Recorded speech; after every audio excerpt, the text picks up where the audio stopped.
What's going on, y'all? Pardon my shirt, y'all. Pardon my shirt. Went to the gym, had me some coffee. Went to the gym and had me some coffee, and my coffee got all over the place. Pardon my shirt, but we're gonna talk about this today, y'all. And don't judge me with the Pringles. Shout out to all the people on Facebook Live. Shout out to y'all. And on YouTube right now.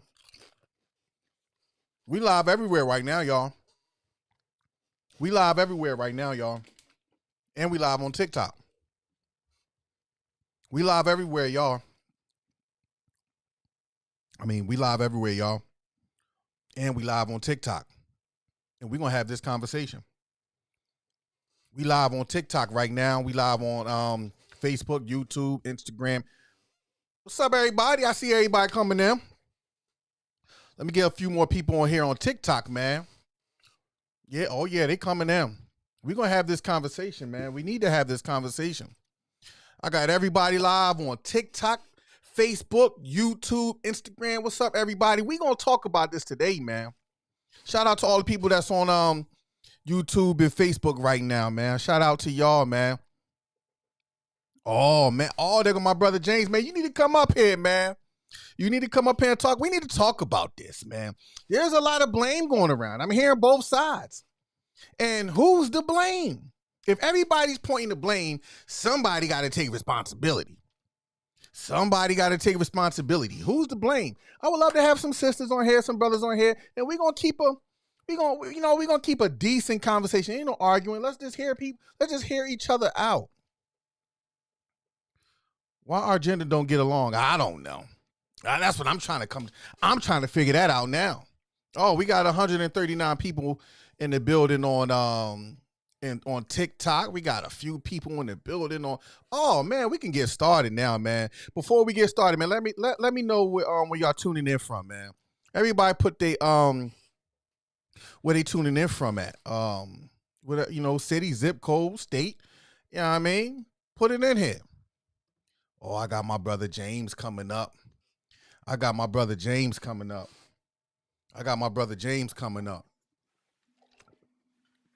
Famo, what it do, man? Oh man, you already know, man. Oh, We you gotta get to. already listen. We Listen, got we. I heard you the last. I heard you the last live, boy. Y'all was getting spicy in that last joint. Y'all was getting We was getting spicy. in right, but you know They what, was man? getting spicy. What I'm trying to do is, man, I'm trying to play the medium ground. So I listen to both sides. I don't take sides because Okay, both sides have legitimate arguments. But the they problem do, is nobody's taking the time to listen. and We they know won't. how the scriptures say that: be quick to listen and slow to speak. Right? Yup, facts. Nobody's listening. So I want to provide that medium ground for people to listen. Now, here's the crazy thing. Being on TikTok, Okay, we done heard everything. We done heard everybody's issues. With yeah, black men, we done heard everybody's issues with black yeah, women. We done heard the for sure. blame game. We done played the blame game already. We done Right, played right. that game already. Yeah, yeah, Now it's time to go to another game. Who's yeah. going to take responsibility, right? First, who's going to take responsibility? And Right, right, secondly, right. can we just hear each other out? Yeah, definitely. So let me make it spicy early. Uh-oh. So let's make it spicy early. Number one, at some point, you have to realize when you wake up every morning, ain't no white man in your bed, ain't no bad Oh. spouse in your bed. And a bad spouse might be in your bed, Mm-hmm. but that decision is based on you. And check this out. At some point, mommy and daddy can't be blamed because you grown. And so I Ooh. said this at a seminar. I said you can hold people accountable for the moment, but you can't live in the pain for a lifetime. What we do is we Ooh. lifetime TV people. We live in Yes. the pain so much to the point that when it comes time to be set free, you're like, nah, if Bubba didn't treat me bad, if he Mm-hmm. didn't do me dirty, man. Somebody's like, well, how are you moving forward and growing? Nah, did you remember what Bubba did? You remember how he Yes. talked to me? And Bubba did. or Bubba got a new woman. You know what I'm saying? Or Bubba might have switched teams. We don't know. We don't But know. but you so focused on the pain, living in it for a lifetime, Mm-hmm. that you can't even enjoy or be open to your mind in the present. And this Yes. is something that I said, bro. Um, I was I was wanting to say this when you was on there last time. There was a lot of women and a lot of men just pointing the finger at each other, right? Yes. And then I wanted to go on there and say, well, which one of y'all got a healthy relationship? Mm. Which one of y'all got healthy children? Which Wow. one of y'all got a healthy mindset? Because right now, if I go by anything y'all say, I don't think we're going to make it. Oh, And that's the part that people get frustrated with. It's like, we make our pain a group project, bro. yes. If I date somebody, it's a group project. Everybody got to have a say. If I Yes. hang with somebody, it's a group project. Nah, you are broken because you're not growing on your own and you're not focused on your own. I've been Yes. in this lab in the studio all day, right? Mm-hmm. Working my butt off. I got 42 text messages. People like, man, you ain't hit me back. Now, I done sent the email telling everybody I was going to be working. I said I Mm-hmm. might pop up on a live or two, and they hot. You know why I'm not responding? Because I made it clear about what I was doing. Yes. You just couldn't handle my truth. That's the same thing we do in relationships. Your Yep. marriage is bad because you stayed, you chose, right? And Mm-hmm. you didn't grow.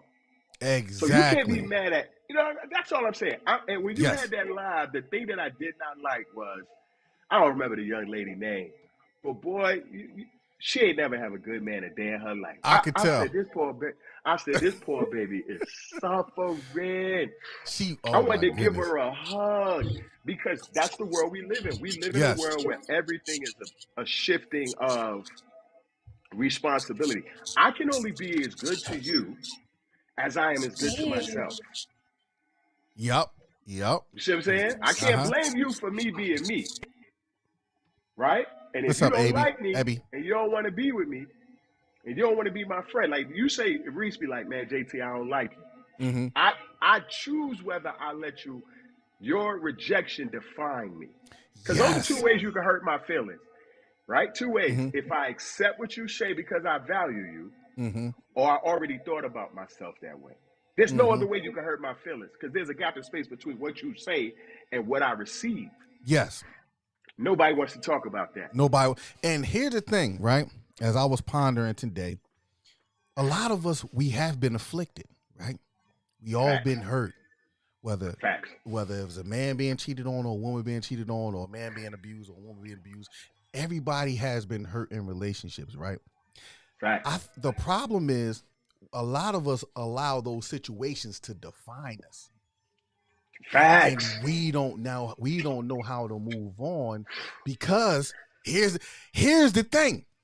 This is the key right here. I need everybody to listen up and hear this.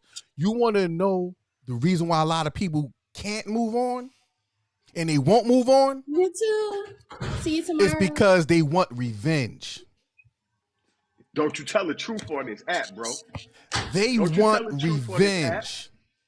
And the reason why they're so depressed, hurt, and afflicted, because they can't get the revenge. And that's why they always going back to that relationship that hurt them, even though they're in a whole new relationship. Come on, man. You won't give Ray Ray a chance because Yeah, Pussy's still on your mind. That's an odd, You said that's But- odd? You said that's odd? No, his comment that he made. Oh. But yeah, that was a bit odd. But no, I do agree. What's odd? I feel like people do hold on to things a lot longer than they should. But I think a lot of that is because honestly, I don't think people know how to heal from things. Now, it's one thing to say, hey, we want revenge on situations. People are holding on to hurt and trauma that they went through. But the problem is that people are holding on to this hurt and trauma is because they don't know how to get rid of it. Like, how do you expect a person to move past something if they don't even have the tools? I can tell you how to get rid of it. Or they don't know. But that's you. You can tell because you know. But how many people actually do know? Well, that's the thing. If you notice, people only pick up on the negative stuff on the internet because they trauma bond. And then when you talk to healed people, if you notice when people come on my live, I'm always trying to provide a solution, but they always want to go back to the affliction. To And the I'm pain. like, Always run back to the pain. because here's the thing: I'm not going to negate and I'm not going to throw away your pain. It happened; it's valid. But if it happened 20 years ago, 10 years ago, right? You can't get that time back. True. So now you're 40, and you're talking about what happened in your 20s. Are you going to take that into your 50s, 60s? Come on. You notice now you're 50, 60, ain't nothing changed. Well, I feel well that's true. And people who don't grow past things, tend to be stuck in a space. That is true. But nobody ever really moves past anything. We move forward. Hold on. Let me explain what I'm saying. Let me explain. Yeah, because I'm free.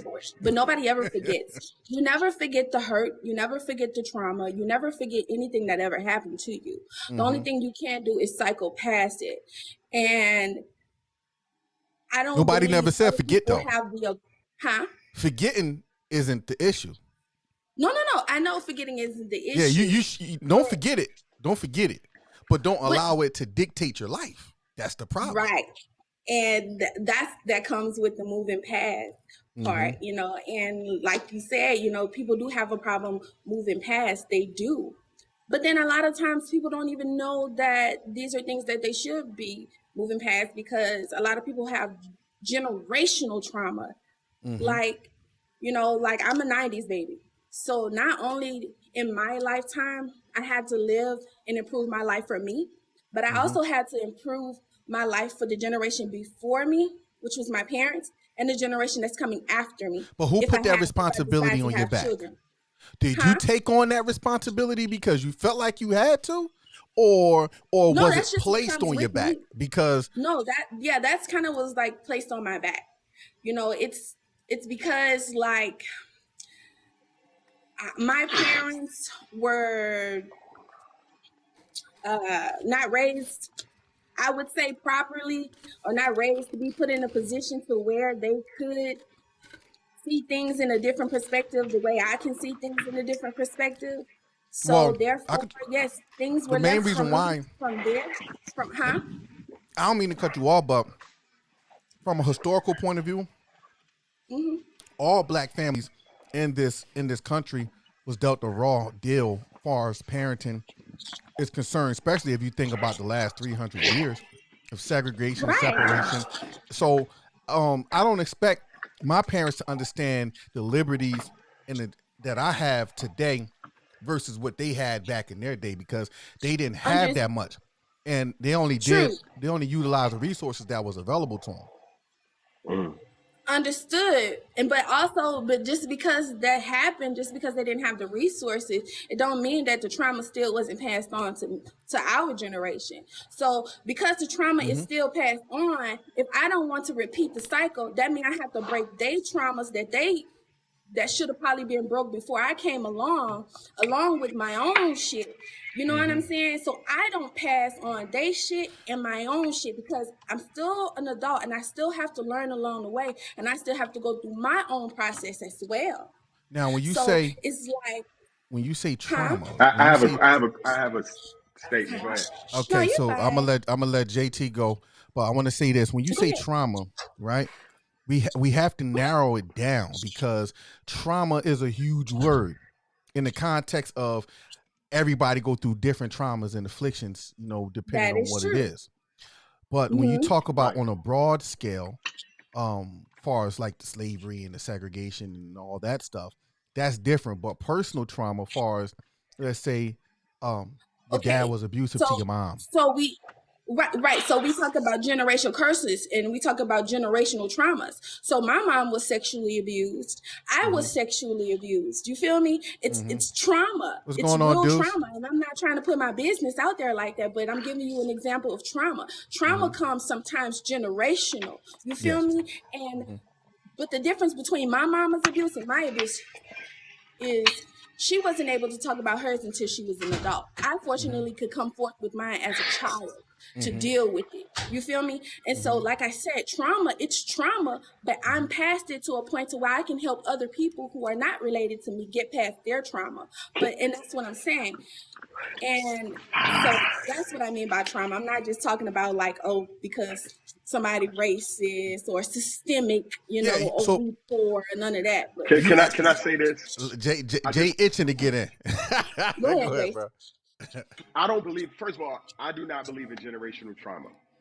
I believe everybody's situation is their own. Yes. You can relate, but your scenario is your scenario. The word trauma means a deeply troubling or distressing experience. So when you have that experience, that is your experience. The other part that I love to talk about is an unhealthy type of attachment towards a trauma. That means that you have an unhealthy attachment to a distressing, right, or disturbing experience. And what happens is, what we do is we try to connect every trauma. Like, my father was physically abusive. So was mine. I was physically abused, right? My father was physically abusive to me. Somebody asked me, does that automatically make me an abusive father to my son? And I was like, no. He said, so does it make your father automatically abusive to you? He said, I said, no. My father chose to be attached to the trauma, which is trauma. Let me finish. Which is trauma bonding. What happens is we allow ourselves to attach. That's why I say we make this a group project. Too many people in our community have made all of their traumas a whole community trauma. Yes, when they're separate from one another. They're not all the same. Some people have been molested this way. Give me a Some second. people have been abused that way. Hold on, give me a second. I'm gonna let you go. You can cut me off, but it's not. Hold on, I'm sorry, baby. Hold on, but I'm not a baby. That's trauma. I'm from Louisiana, honey. We call everybody. I'm joking. Okay. I'm joking. Anyway, what I mean. look, people in the comments laughing at. He was playing with you, baby. I'm playing. But okay, so that's a choice. So see, with your trauma you're talking about, that's a choice. Beating on somebody, that is a choice. But however, do you believe in spirituality at all? Yes. Okay, so if you believe in spirituality, do you believe in entities? You don't believe that entities can connect themselves with people and pass themselves on? So if I'm telling you about sexual abuse, I am a child. I was a child when I was sexually abused. It's no way that I could put myself in a position as a child to be sexually abused. So how, as a child, could I trauma bond to something that I don't even know could possibly be a trauma? You understand? Well, no, I don't think he was saying it in that regard. That's not what I'm saying at all. No, what he was saying was, as you got older, as you got older, let's say in your 30s, and now you in a group full of people who's projecting that same trauma. Everybody's talking about their trauma. Nobody's talking about. Now, I'm not saying you. I'm not saying you in particular, but nobody's talking about the solution. But everybody's coming together, trauma bonding, and now we got a group full of women and men who hate the opposite sex because they bonded in this one area, and now nobody's talking about the solution. I don't think I don't think that men and women hate. I honestly, I think hate is a strong word. Oh, it's hate. I can say that. And I do see it. I see the men talking down on the women, and I see the women talking down on the men. But honestly, I don't see it as hate. I see it as a cry for help. That's how I see it. I don't see when I see a woman talking about how all men are the same and this and that. And then it all comes to this. It's not all men are the same, because all men are not the same. All the men that she deals with are the same, because those are the men who attach themselves to her because of the pheromones that she's putting out that is attracting those particular type of men, which is the same thing that goes on with which is the same thing that goes on with men. Those pheromones he put out attract those certain type of women, and so that's how. Well, you attract what you attract what you are. So at some point, right? At some point, we got to go from healing. Because this is gonna be my next topic. I'm kind of getting a little bit ahead of myself. We got to go from healing to healed. Now, the question is, the process of healing shouldn't take 30 years. for you to figure it out. The question is, how do we get from the healing process? We know the trauma, we know the hurt, we know the pain, we know the affliction, to healed and whole. Right. Because the Well, problem is, and unfortunately, and this happens all too often, right? There we don't talk about. The person who's afflicted oftentimes becomes the person who's afflicting. Y'all, did y'all catch that? Yes, Did sir. y'all catch that? The person who's afflicted oftentimes becomes the person who's the afflictor. Right. But that's a choice, though. Yes, That's that a is choice a choice. because you have other people who walk in it differently. That is My a only choice. problem is that when we talk about trauma, we keep moving the goalposts. At the end of the day, if you had trauma done to you, whether it's generational or not, you still have the freedom of choice to live in that fight or flight, right? You have fight or flight. What happens is when we start talking solutions, what people start doing is they don't start giving you steps towards that, right? Prime example, unhealthy type of attachment towards a person, right? In trauma, right? That's the definition of trauma bonding. I have to now take Hey, steps Abby, to mute up for a separate second because I think I'm getting some feedback on your end. On my end? Okay. I think so. I need to now make sure that's. I need to step away. Yeah, that was you. Right? From the habits that I'm saying. Because let's be clear. First, it's an understanding, right? Emotions tell you where you are, but they don't tell you where you're going. Then once you get an understanding, then you have to have a different habit. And sometimes the habit comes before the change of the emotion. Hey, these are abusive people that you normally hang with. You need to have a habit of hanging with people who are healthy. Then you get to see what healthiness looks like because it's going to become foreign to you. What we tend to do is we tend to talk out instead of start to live out. Our community as African Americans, a lot of us will talk about the trauma, but we won't start walking in the newness of the freedom towards healing. And so what happens is what I did was when I was around abusive men that were my family members, I had to do an unattachment from them. I said, hey, I'm going to start hanging with other dudes. So I started hanging around married men who opened doors for their wives, talk well to their wives. And if I saw signs of the hidden beater or the hidden abuser, I was gone. And then I started to be able to change and develop better habits. What we're not doing with our children is, and doing with one another, is placing them in environments where they can see and do different. You know, I work with youth out here at AT. So my biggest thing is I place these boys around healthy men that take care of their kids. Like they have a day where they go to somebody's house and they watch the family and they stay for a whole weekend. And every time the kids come back, he'd be like, "Dad, he ain't even yell at her, yo." She was going off, and he was like, "Babe, it's okay. I understand where you're coming from." He actually got to see that. Now, this is what the kids always would say to me. That was very weird, right? That I had to learn that they had to grow into. They would say, what did he say? He said, I'm just not used to seeing a good man. Wow. And I thought he was soft. He was a beta male, a simp. So they had to find out what's the difference between a healthy black man and a man who's just letting a woman run all over him. But in our culture, anything where you got to listen or be kind is what?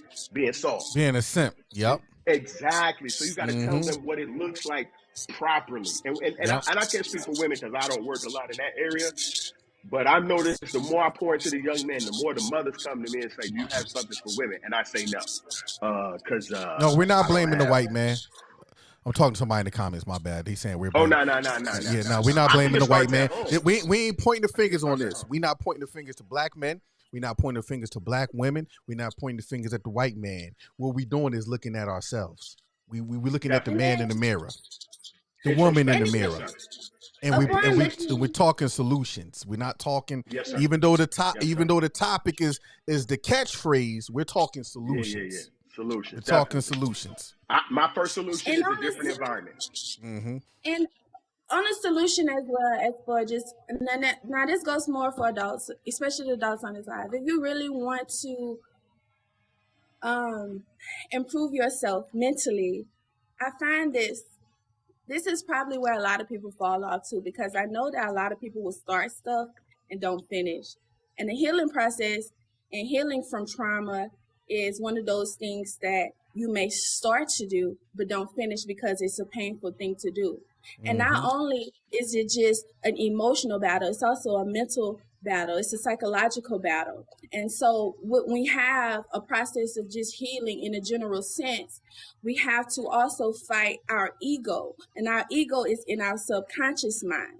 Mm-hmm. Because we've been doing something so long, sometimes it becomes repetitive, it becomes a program. So not only do you have to change the way you're thinking mentally and reprogram your subconscious mind, because that subconscious mind is always going to try to redirect you back to where you was just surviving, because that's what it's there for, to help you to survive.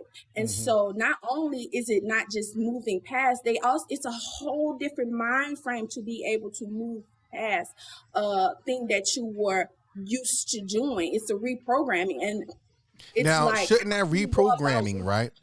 Because I get what you're saying, and I dig it, and I agree with it. But you also got to have direction. So True. when you say reprogramming, we need to get understanding. Unfortunately, a lot of people don't want to get on that wave because it's going to might go against some people's religious beliefs or their moral beliefs. So I believe that something that in my personal solution, a lot of people don't agree with, is you have to do for yourself before you do for others. You got to clean your house. You got to clean your house before you start. Because you can't take care of nobody else without taking care of yourself first. You got to clean You got to clean your house first, and before you start cleaning somebody else's house. Case in point, I like to use this example. I will not give you any advice on an area I got an issue in. I just won't do it. That's me. Even though I might know the answer, I don't feel comfortable giving it to you because that's something that I'm struggling with. That'll be hypocritical. It'd be hypocritical. Exactly. Yeah. So the problem with us especially here on TikTok, I only pretty much see this on TikTok. I don't see it on other social medias that I'm on, like YouTube, Facebook, or Instagram. I see this, fighting going back and forth on social media against black men and black women. So a lot of times they on the internet projecting their own stuff, and then they get other people in the comments to agree with them, but they never come with the solution.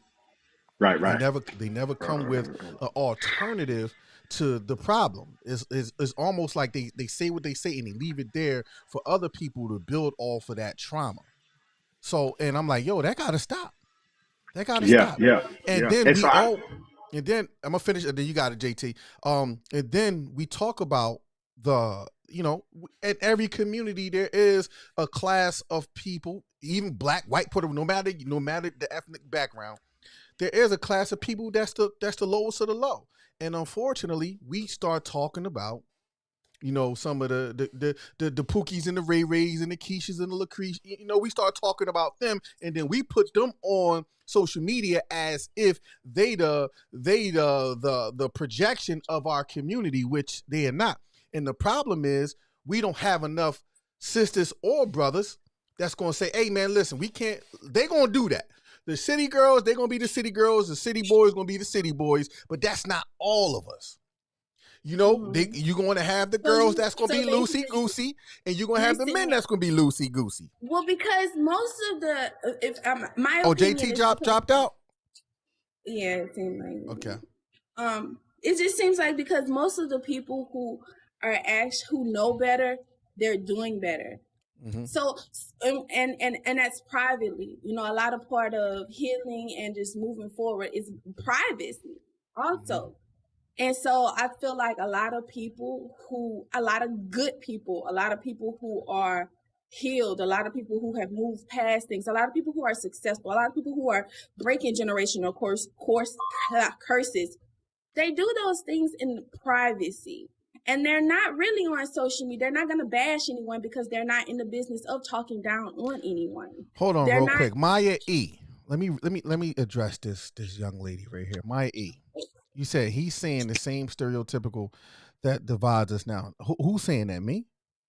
So if what you're saying I'm saying is divide people, then you're on the wrong live. See, I'm not gonna get on here and say I'm on all women's side. I'm not gonna get on here and say I'm on men's side. If that's what you want to hear, you go find a live. There's plenty of lives that put you in that make you feel comfortable. This is not that live.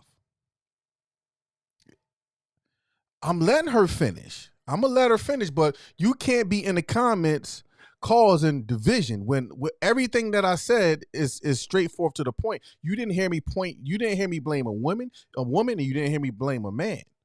You didn't hear me put the blame on nobody. What I'm saying is take responsibility for yourself. Yeah, guys, it's not a he or a she thing. It's a me or it's an I thing. It's an I thing. I can't. Michael Jackson said it best. The man in the mirror. The man in the mirror. Michael Jackson said it best. Like, once I fix me, that's enough to fix the things around me. I don't think people understand. Like, once I fix me, that is enough to fix the things around me. You feel me? If I'm focused on me doing what's best, I'm not focused on what you're doing wrong because I'm focused on what I'm doing wrong. And so if I'm only focused on what I'm doing wrong, that means I'm fixing what I'm doing wrong. I don't have time to be watching what you're doing, to be calling out what you're doing. That's why I don't keep people in my space who requires attention, who requires my attention to point out the things to them and what they're doing wrong, because we all adults, we know.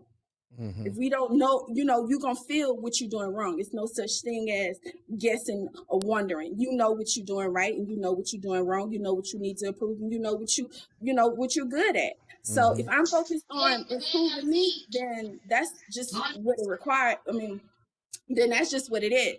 A lot of times we want to focus on other people and what they doing wrong and what they did yesterday and why they shouldn't be doing this and why they got this and why they got a car and they don't have no house, why they got J's and they ain't got no car. That's not none of my business. My business is me doing what's best for me so I can improve my life for the generation. Yes, because it starts with you. And, and that's where I'm at. Like, in order, I believe I'm walking in the place of I am a healed mind person, a healed mind person, and spiritually, yes, that doesn't mean I'm perfect. That doesn't mean I have everything together. That means I look at things objectively and I don't take sides. So I'm always listening to get understanding instead of trying to talk to everybody. No, I listen to gain understanding. And the understanding that I'm getting even on TikTok is everybody's hurt, but nobody's listening to each other. I hear the women's side and I hear the men's side. Both men and women, especially, we're talking about our community, are hurt. And that's the fact of the matter. And what's happening is we're acting like 3-year-olds on social media. So now, out of our hurt, every time a black woman do something out of pocket, they want to put it on social media. Every time a black man do something out of pocket, they want to put it on social media, as if this is some type of competition of who's worse than the other. And I believe the dominant society did a good job on our community by putting us against each other. We're the only community. Hold on. I'm so sorry. I just have to say this. They are not the dominant society. Oh my goodness! You hurt my heart when you said that. No. Listen. I know what you meant. But I want to say it like this: the reason why I say dominant society, mainly because this is a dominant society ran world. Whether you want to believe it or not, as far as the laws and the legislation in place, that's what I mean. I'm not talking about. I'm not now in charge. I know who appears to be in charge. I said, I know who appears to be in charge. Yeah. But if I want to talk about a dominant society, I understand. I understand that, but we don't control nothing, unfortunately. Well, and you know what we do? We control stuff so much to the point to whereas they have to make laws and they have to come up with things so high up that it manipulates our population. That's how much we control stuff. I agree. Hey, I totally agree. But I'm trying to get y'all up here, but y'all getting kicked out. I totally agree. Now, let me make something clear. When I say the dominant society, I'm talking about the people that's in power. Instead of saying, all the other stuff that TikTok flag you for. But y'all get what I'm saying. Y'all get what I'm saying. But I'm not. y'all know what I'm talking about. That's what I'm saying. Because TikTok known for banning me for stuff, so that's why I say the dominant society. Okay, I got you. Oh no, I don't understand this. Grilled cheese Obama sandwich. My heart can't take this damage. Okay. Oh man, people funny. That's funny. I think. No, we're not talking about rich black people, Nina. My bad. My bad. No, but I'm gonna let you cook real quick. But let me address this woman, this sister in the comments. It's not about rich or poor. Because you ever read a book called The $40 Million Slave? I dare you to go read that. That's why you don't see a lot of our rich, quote unquote, black people saying certain things or promoting certain things, because we have the wealth to move a certain way. But there's a reason why they don't do it, because they know who the dominant society. They know what they can do things and get away with it. We can't. But anyway, I'm gonna go ahead, Noble. Well, you know what? Nina brought up an interesting point about there's so many rich black people, right? Mm-hmm. And I get that a lot from my Latino friends. All my Latino friends think that, or strangers that's Latino that I talk to. I'm in LA, so it's a ton of Latinos, and they say we're rich, and the reason why they say that is because every time they turn on TV, they see that entertainers. They see black people. Yeah, Mm-hmm. So every time they turn on TV, they see black people, and that's my point about how the media, how the Hollywood, the music industry, how they could paint this illusion on people, and the same ways for black men and black women. They paint our sisters a certain way, and then we thinking all of our sisters are like that, or they paint our black brothers a certain way, and people think that we're all like this and stuff, and it's become, and even to the point where they will allocate money. Let's allocate more money to black men in the music. Let's allocate more money to the black women in Hollywood, to try to pin us against each other. So it's certain forces that's very wealthy, like billions and trillions of dollars. Certain forces that try to get us against each other, and to online it's a little bit working, but in reality, all we do is function with each other. You said with or against? What do you mean? You said we function with each other? Oh, I'm all for. By the way, I'm all for reparations. However, yes, Lord. However, I mean, we deal with it. When I say there's a big however after that. There's a big however after that. No. I mean, we deal with each other. In reality, we deal with each other. I'm all for reparations. But However, what you gonna do meanwhile if they never come? What are you doing meanwhile? What we've been doing? No, that's the problem. We need to stop doing what we've been doing. Case in point, I'm gonna say this. Let me clean that up. I have to give it to the generations after, because you got to give it to them. 90s on back babies is about their coin. A lot of them is about their money. It's a lot of business owners out here. It's a lot of people doing.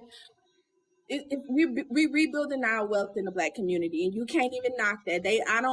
They doing it in some creative ways. A lot of people are being way more creative. Hold on, time out. Darren, hold on. Is this a brother?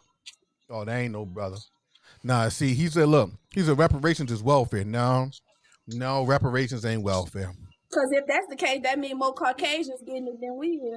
Tell that to the Holocaust I can name 3 communities. Tell that to Japanese. Tell that to the. He won't tell that to nobody. Yeah, else. we can't say to a certain class of people, but there's 3 people who get that have their own communities here in America. Have their own communities. 3 nations and people that have their own communities. I'm not going to say their communities. Just use your imagination.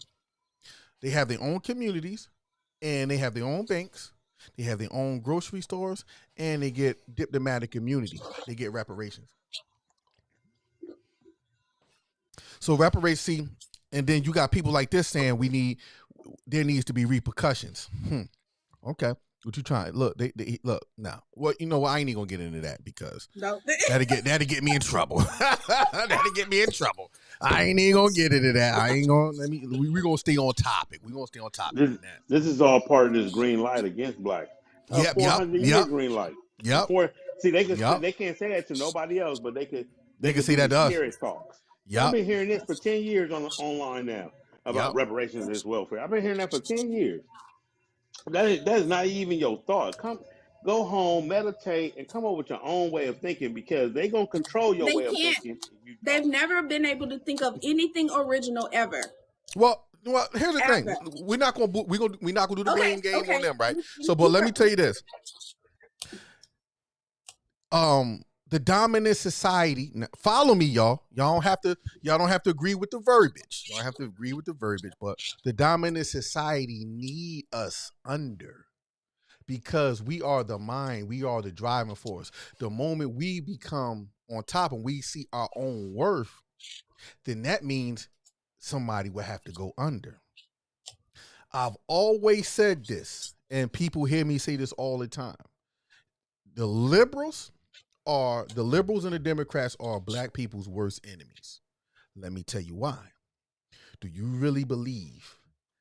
Preach, brother. They keep us as really, crutch. I'm about to break it down. Do you really believe that the grandchildren of the ancestors that did some of the most egregious things to your ancestors going to allow you to rule over them, and they going to give up their and willingly give you their power?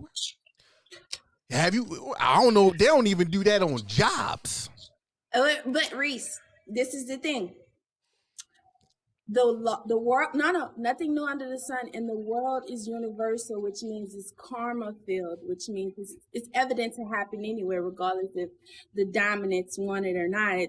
It's gonna happen. Oh, well, but it's going to be happen. that. But that's only by God. God gonna do that. Well, If you yeah. notice, if you notice, right? Well, I'm a Bible believing person. You know what I mean, I believe in the scriptures. I follow Christ, right? When you look at every turn, and when you read the Old Testament, every time God allowed his people to conquer a land, it was only because God went before them. Now, here's the thing. I do believe God is going to come through for us when all this stuff is said and done, right? I do believe that things is going to change. I believe the change is happening now, because that's why they have to. Why you think? Oh man, I want to talk, man. I really want to see. I could talk.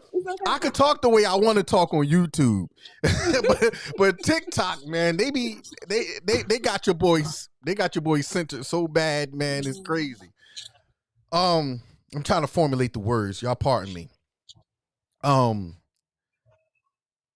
It's happening, but that's the reason why they pushing all this gender ideology on black men in black communities. You know, they pushing all this stuff on the urban communities. That's the reason why they have to, when they talk about black issues, they got to put other issues, rainbow issues, in with our issues. You got to ask yourself, why is that? How come their issues can't be something separate? How come it got to be integrated with black folks' issues?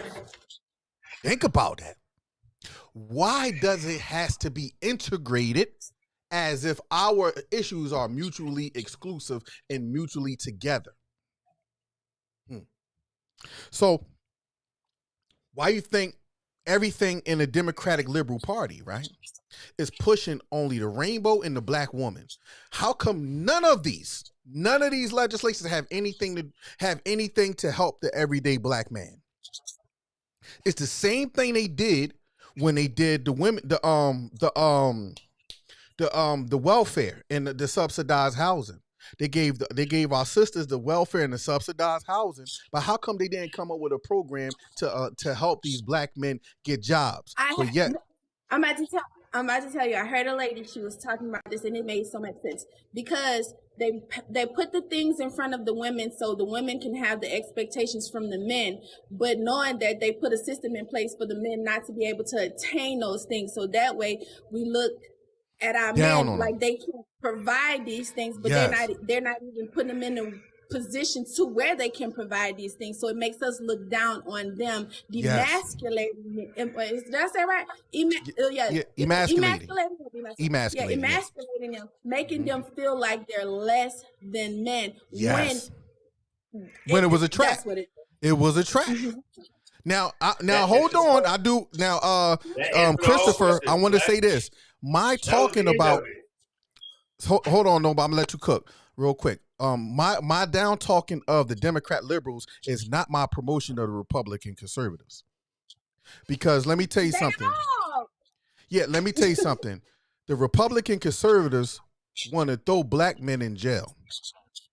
The Democrats, Republicans want to feminize the black man, and they want to use our sisters to feminize us. That's why they pushing on our sisters. Oh, your man got to get emotional. I tell men and I tell my sisters, your brothers is not supposed to have the same emotions as you. Really think about it, sisters. Do you really want a man that have your same emotions? Let's keep it a beam. Do you really? Do you really want a man that have your emotions? Yeah. So think twice about that. Think twice about that, because you got to be careful with that. You got to be careful. So now what they doing with the Democrats and the Republicans? But the reason why I say the Democrats and the Republicans is worse is because they parading around like they're your friends. We know the Republicans and the conservatives. We know how they move. We know how they move. We know they are racist and they don't want the best. They want to. That's why they put so much money in privatized prisons. We know how they move. An enemy I can see is an enemy I can watch. But the problem with the Democrats, the Democrats and the liberals, they the ones that got BLM in they bio, but then when they was out there marching for those when they was marching for George Floyd, it was them same people who was setting Wendy's and all them stuff on fire, and they was blaming you for it. Acting like it was us. Yeah. Hello. Yeah. Hello. Yeah. And now they choking out brothers on the train. They choking out brothers on the train and calling the aggressor the hero. Yeah. So, but you know what? Well, we not. That's not our topic today. That's not our topic today. I don't want to get off course because I know I'll ruffle some feathers and TikTok. So back to healing. So what do you? I know we already said that the person should first should start with themselves first. Mm-hmm. So what advice would you give the people on here who are starting to first learn how to heal? Okay. What would you give? The first thing you need to do is acknowledge the trauma, which we know people won't have no problem with that. They doing that all day on the social media. But acknowledge the trauma within yourself. And then think about being proactive. Now you have to think about being proactive on getting healed. That's the first point. You got to acknowledge that there's a problem, and then you got to acknowledge that you got to get healed because it's affecting you. It's affecting you. It's affecting you to the point you might not want to acknowledge, but you want revenge. That's why you really haven't healed yet. You keep bringing it up. If you keep bringing it up, it's because you want revenge. But guess what? Revenge is not what it's cracked up to be. Let's say the person who afflicted you get afflicted and die, right? They no longer here. Is that really going to make you feel better? I don't think so. Go ask the person who murdered somebody that they know. It didn't make them feel better. They got the revenge, but it didn't make them feel better. Because guess what? That ain't going to bring the other person back. That ain't gonna help. That ain't gonna help you heal. The healing first starts with understanding the affliction and being proactive on becoming healed to the point where you can talk about it. Go ahead. I see you relate revenge a lot to people who are dealing with trauma, and I think that is good from a man's standpoint. For women, let's talk about people who use their trauma for attention or for pity. Because that's some people want too. Some people, that's all they know because they got the attention that they wanted, so they use that trauma as a point, knowing that it's going to get them. I think a lot of women do that. Yeah, it's going to get them attention. It's going to get men. It's going to get men or women to feel sorry for them, and now they feel all fluffy on the inside. But that's only a moment. That only lasts for a moment. It's like a high. It lasts for a moment, and now you got to go get it again, and now you causing some more chaos to get it again. And unfortunately, you don't understand. This what you don't understand. Right, You're okay. actually hurting the person that you're doing that to. This now you're actually causing trauma to the person that you're doing that to, because now they got to deal with your trauma. You know that, right? Now they like, man, why is you doing this to me? And if your excuse is, and you always going back to what that person did or depression.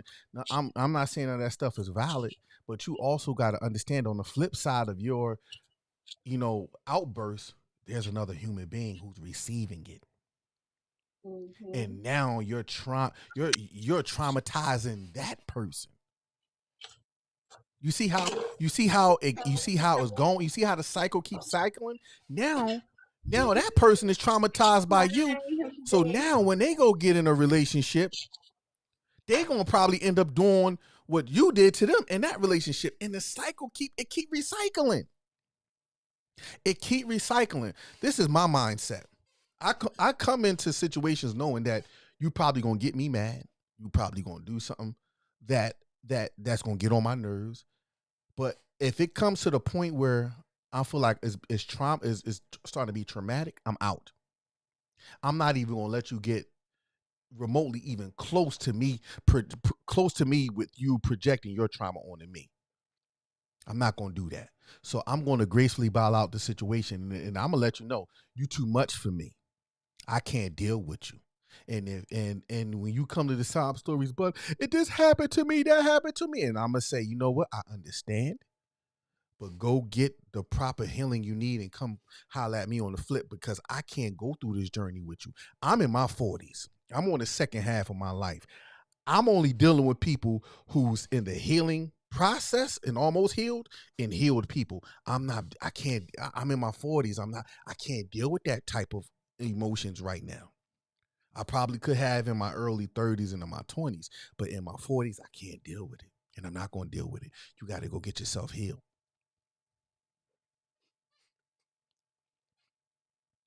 Now, what'd you say? I ain't seen new age. Yeah, it's a lot of gender wars, but it is what it is. Yeah. More trauma and more action continue. A lot Black of women that not shooting up their communities. Oh, here we go. Well, listen. know what? Listen. Stop that, man. Come on, But, man. School You know shootings what? only good. Like No, school I'm shootings blocking only people like good. that. I'm blocking people. Hold on, let me go block these people, because that's. Come on, But that's man. good. Come on, man. This is well, what look, I'm talking about, what? man. You know what? You can't block everybody who got something ignorant to say. Sometimes you got to educate them. They don't want to be educated. And then you got. It's interesting to get into, though, right? It's interesting to get into, because how the media portrays us is how we fall for the same bullshit too. No, not portrays us, exploits us. Exploits. Yeah, we yeah, blocking. We fall for it too inside our. But our we're not. This is we're not. This is not a competition on who's doing what and who's doing the other. This is not a competition. This is not a competition. Like that, brother. No, I'm not. I'm talking to the people in the comments, because all they doing, the first thing they do is go to black on black crime and violence, and then they try to blame it on the men. But then if I start saying the stuff that the women is doing, and then I get called a misogynistic, when all I'm doing is leveling out the playing field. But I'm not going to do that. I'm not going to fall into these traps. If any of my mods in here, just get rid of them, mute them, or either get them out of here. Because look, how come y'all wasn't talking about all the violence in the Italian community when they was running, when they was ravishing through their community? How come that wasn't a big thing? I ain't even gonna talk about black people. I'm gonna talk about other communities. Every community have a violent side. You do know that, right? Everyone. Every community have a violent portion of their community. Everyone. I mean, and it gets real sick and sadistic in other ones. It goes way past some guns. Okay, yeah. So but you know what? I'm not even gonna compare what other people do. We as human beings, we all do some of the egregious stuff to both men and women and children. Does it make it right? No. But the violence is not exclusive to black people. So stop saying that. In Europe right now, which is predominantly white, you don't think that white people are killing white people all day in Europe, in all these European nations? Come on, man. Get a grip. Get a life. We're not talking about violence. We're talking about bringing the community together and understanding each other so we can have a proper solution. That's it. Exactly. But violence, if they so concerned with this black on black violence, if they so concerned about it, why don't they press the music industry? They're not pressing the music industry. They're profiting over. No, but these are black men. These are CIA? black feminine men that's saying this stuff. Because I just looked on their profiles. These are black But they feminine won't men. press the music industry. It's funny. Profiting. Here's what's They funny take it about to their that, right? community. Y'all so pro woman, but y'all don't want to be with one and start a family with one. Y'all so pro black women, but you're not a part of the upbuilding of our community. Wait a minute. Don't get me started now. Do not get me started. But let's keep it moving. I don't know any other woman. Let's you keep should it build moving. community with. Let's keep it moving. Y'all so What pro other- black women, but you ain't even married. You don't even want to marry one to start a productive family with one to show men how to do it. Because you want to know why you're too busy trying to be sassy. But I'm going to keep it moving. I'm going to keep, y'all got me in my bag right now, man. Don't, see, that's why I said I got to get on YouTube with it. I got to get on YouTube with it. Listen, man. Yo, man, look, I just came from the gym, my shirt dingy, and y'all got me in my bag now, man. Don't come on here with that, because I get tired of that, man. My sister, my bad, Ebony, my bad, Eb, man. I don't know if you name Ebby, man. I'm just saying. But if I'm wrong, correct me. You can't be pro your sisters if you ain't doing something if you really ain't doing something to uplift them by marrying them and building and establishing the family. Yeah, but yeah. Exactly. Yup. Crimes happen in proximity. Exactly. And that's my point. Crimes happen in proximity. What's happening in the black community is not only exclusive to the black community. It's not. But if y'all want to be technical, if y'all want to get technical for a second, who put the drugs and the guns in the black community? How did the drugs and the guns and these switches that everybody's just so happen to have now? How did these switches get in the black community? Oh, y'all don't want to talk about that. Oh, let's talk about them trains that just so happen to break down in the middle of Chicago, and the gangs just so happen to know that car that broke down in Chicago had guns on it. How do you think they knew that car had guns on it? Do you know that happened twice? That happened twice. They didn't even learn their lesson. But it's not even about them. But it's not about them. It's about how did they know that particular car was going to break down at that particular time, and at that particular time had the many guns on it. We ain't even got to go there. Let's talk about this. Let's talk about why the violence is actually there. The violence is actually there probably because of beef. The beef is probably there because they hustling to try to get some money to take care of their family. Well, why are they doing that right there? To take it a step further. The thing is, it's gonna be crime. It's crime in every poverty-stricken nation across the world. There we go. That's where it's at. Crime is a poverty-stricken thing, because here's the thing: when you hungry, it makes you delusional. When you don't have, it makes you delusional. Let me tell you something. I don't care if I didn't have anything, and my stomach was touching, and my kids need to eat. Guess what? I'm gonna be a criminal. That's just the way it goes. And I don't care what you are, black, white, Puerto Rican, or Haitian. That's the way it goes. Who you think was selling all the alcohol in before it became legal? Yeah. Y'all forgot who created moonshine? Them bootlickers. Oh man, come on. See, y'all not talking to a Negro who don't know. Y'all not. So when alcohol was illegal, when over the counter drugs was narcotics was illegal, who was the distributors of those? Oh, by the way,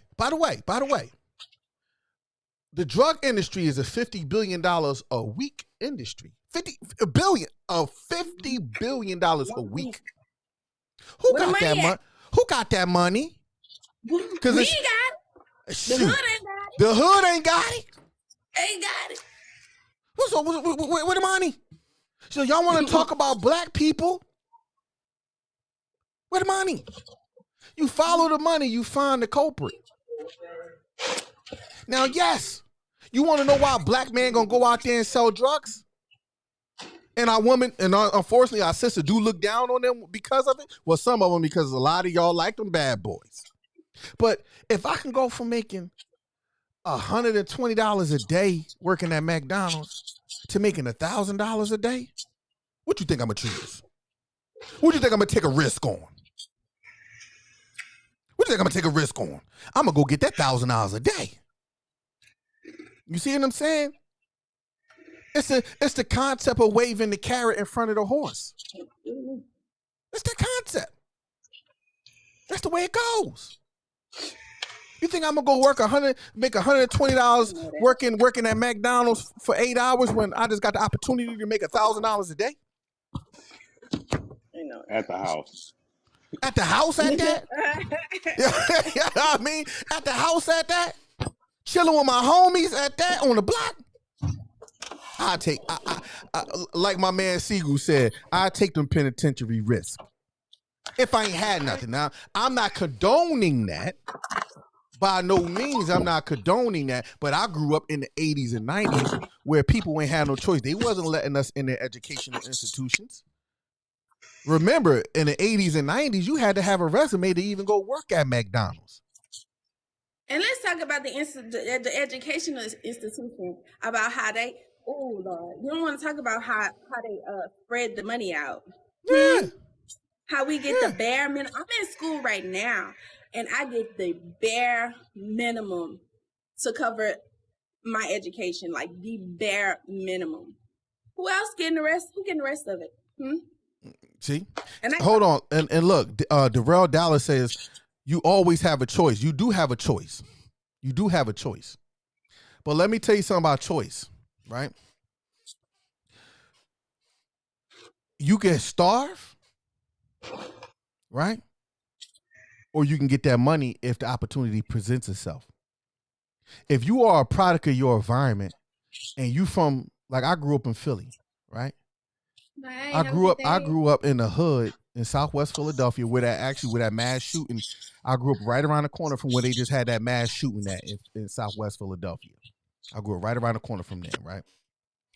When everybody around you, when you watching your homies making $1,000 a day and you trying to do the noble thing by going to work, what you think is going to be more enticing? Yes, I have a choice. Everybody have a choice. But at that point, you like, man, I'm making this. I ain't hungry no more. I got the newest Jordans. I'm rocking my polo. I'm going to take these penitentiary risks. That's just how it go. And these people knew that was going to happen. How you think these black people how you think them people was getting that much drugs on the streets? Come on, man. You also pointed out delusional. You get delusional when that happens. So you get delusional. You're not thinking straight. You can't make it like an honest choice. Plus, with these gang members, they get elevated to a middle class status. You get hood famous now, and now with the music industry, you get famous. So that's why a lot of black women them rappers who ain't even really in the streets like that. Yeah, a lot of them rappers they control opposition. Rest in peace, my dude King Von. Rest in peace. He was a monster. King Von was a serial killer. Yeah, he was. You saw that. King Von was a serial killer. Like, yeah. So you know what's funny? You know, I ain't gonna say that. Go ahead. I ain't gonna say that. I ain't gonna start no trouble on that. I ain't gonna try. But You know what I'm gonna say? King Von was a serial killer. it was this That's thing all I'm about saying. you know, a lot of brothers, they be like, oh, you dealing with the Pookies and the Ray Rays. And Yeah. I'm like, look, they got money, they got hood fame. You know what I'm saying? And in today's climate, they have a potential to get some real celebrity status and stuff. Yeah. It's kind of hard for a 16, 17, 18-year-old black woman to say, oh, no, that's a trap. You know what I mean? And then we want to blame them for having an under 25, because 25 is when your brain develops. So under 25 thought, we want to blame them instead of looking at them as our people, good or bad. You know, And then you want to think I was about in this that? other live, and You want to know what's funny, Noble? What you say about that? A lot of the kingpins from back in the days, the 80s and the 90s, them kingpins, they was teenagers. They was teenagers. oh, huh? That's the thing. These was young teenagers. Nicky Barnes and all, they was teenagers. A lot of the kingpins during those times, Free Ray, Ricky Ross, and all those, they was literally like in between the ages of like 16 and like 22. You know what's funny? When I tell people, I'm like, most people don't understand that Biggie died when he was 21. No, I think 22. But Biggie looks older than that. Bye. Have a good day. Yeah. When you look at a lot of those kingpins from back in, they was only 20, 21, 18, 19 years old.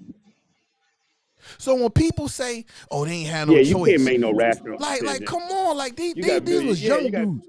And then look, that was the beginning.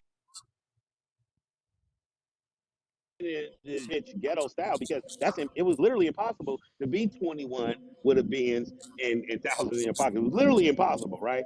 Yeah. The way society is set up, you gotta go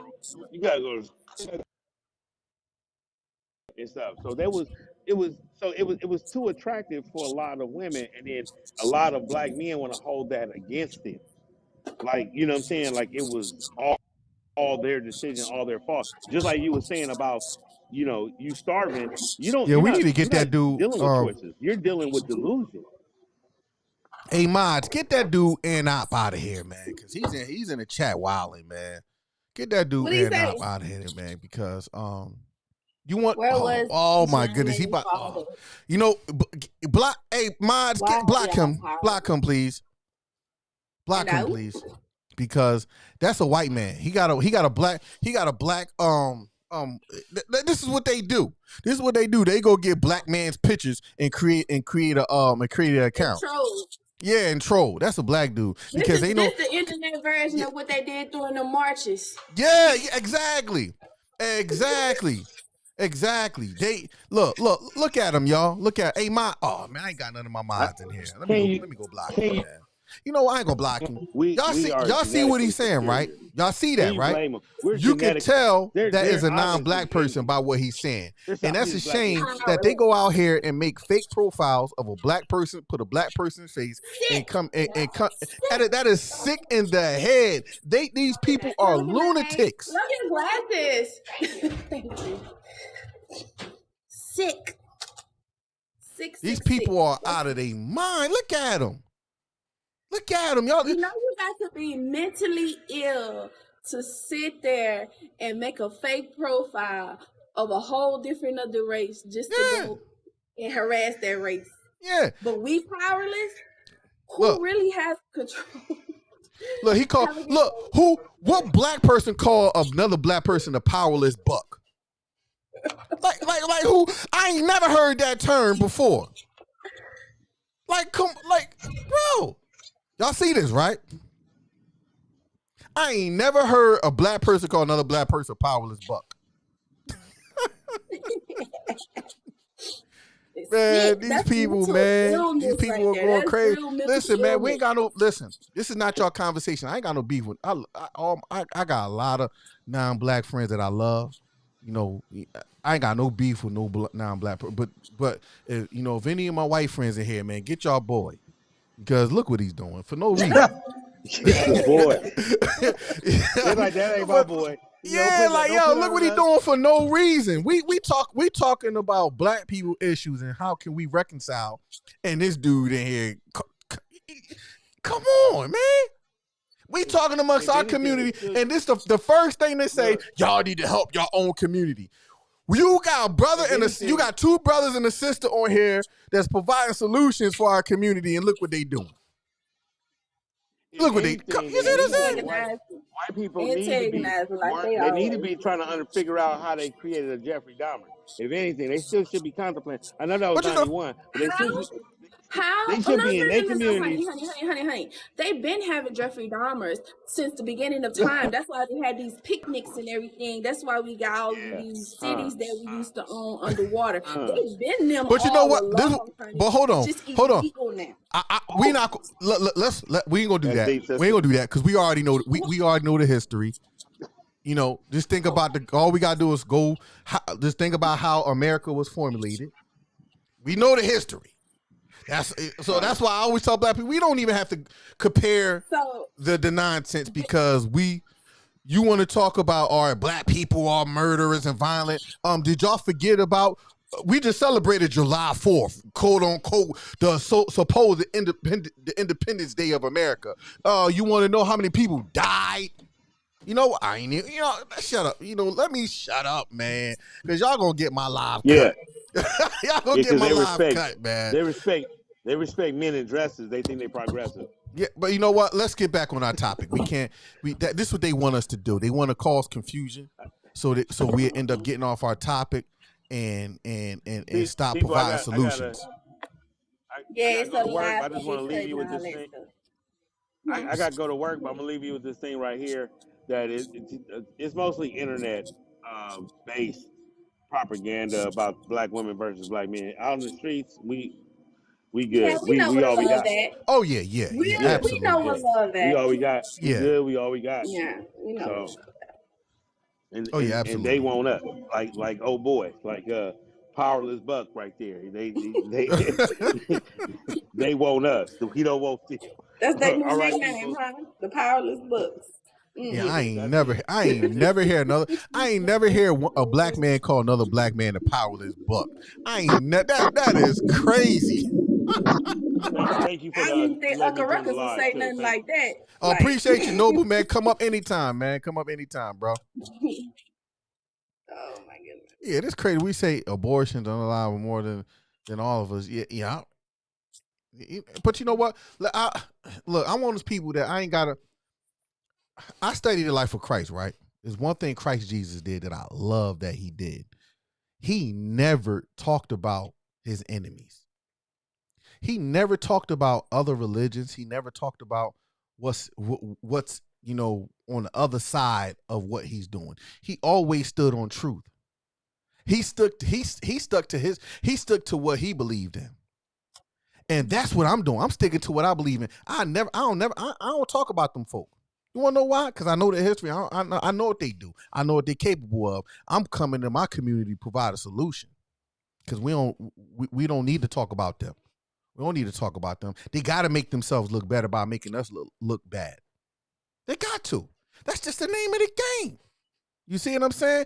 Yeah, study your enemies, know your enemies. I know my enemies. I thought you blocked him. Huh? I thought you blocked him. What did he say? What did he say?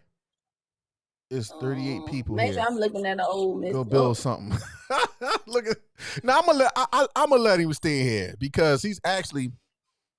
We don't need to go build anything. Our ancestors build everything for us. But you know what? I guarantee you, this is the thing. He could talk all that stuff. He could talk. Let him talk. Let him rock out. He just proving our point.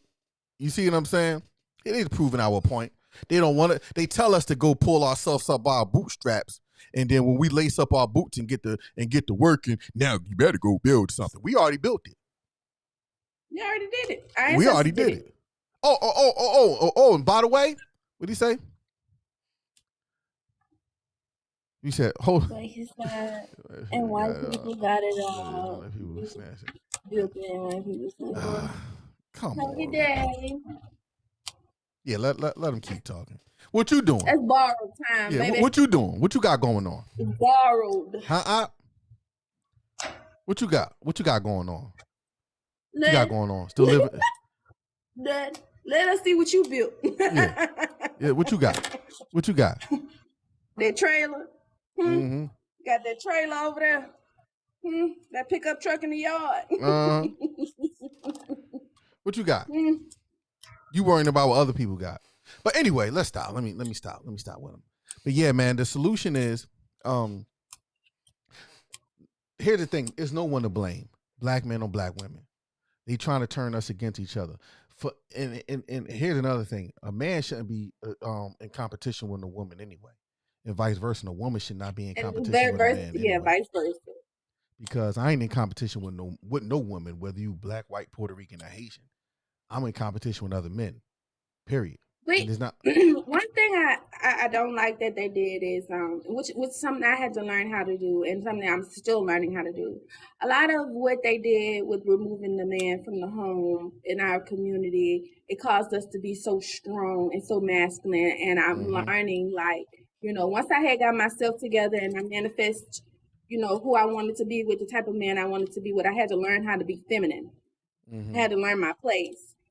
And a lot of times of healing in our community too, I know that we had a time where we had to take over and we had to do what was right and we had to, raise the kids up and everything. But the men are finding their place back in the home and we have to allow them to. And one thing I do, I make sure I do, is I know my place in my home with my man, because that right there is leveling the playing field. Yes. He's an amazing provider, and I'm going to be an amazing submissive woman.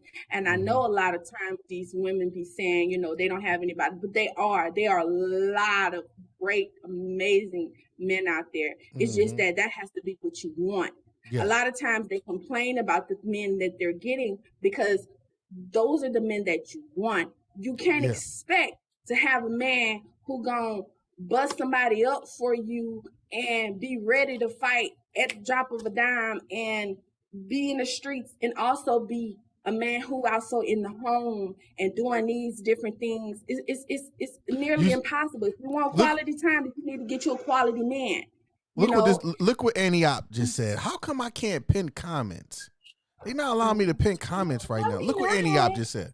Look what he just said. What did he say? He said, read the Manion report. Black men were never removed from the home they left. You see that? You see that lie? You see that lie? As if we don't know the requirements to get approved for subsidized housing. Have a good day. It's like we don't know what we went through. What our parents went. We don't need you to tell us from a report. We lived it. Thank you very much. Like, how you gonna tell? Yeah, he's trying. Look, he's trying to tell us. That's how you know this is a non-black person. He's trying to tell us what a report say versus what we lived, what we actually seen with our own eyes. They always do that. I'm like, yo, we saw this. There's a whole documentary on it on Netflix, as a matter of fact. The requirements for subsidized housing, welfare, and WIC was under the criteria of the man not being in the house and providing. No man in the house. No man in the house. No man.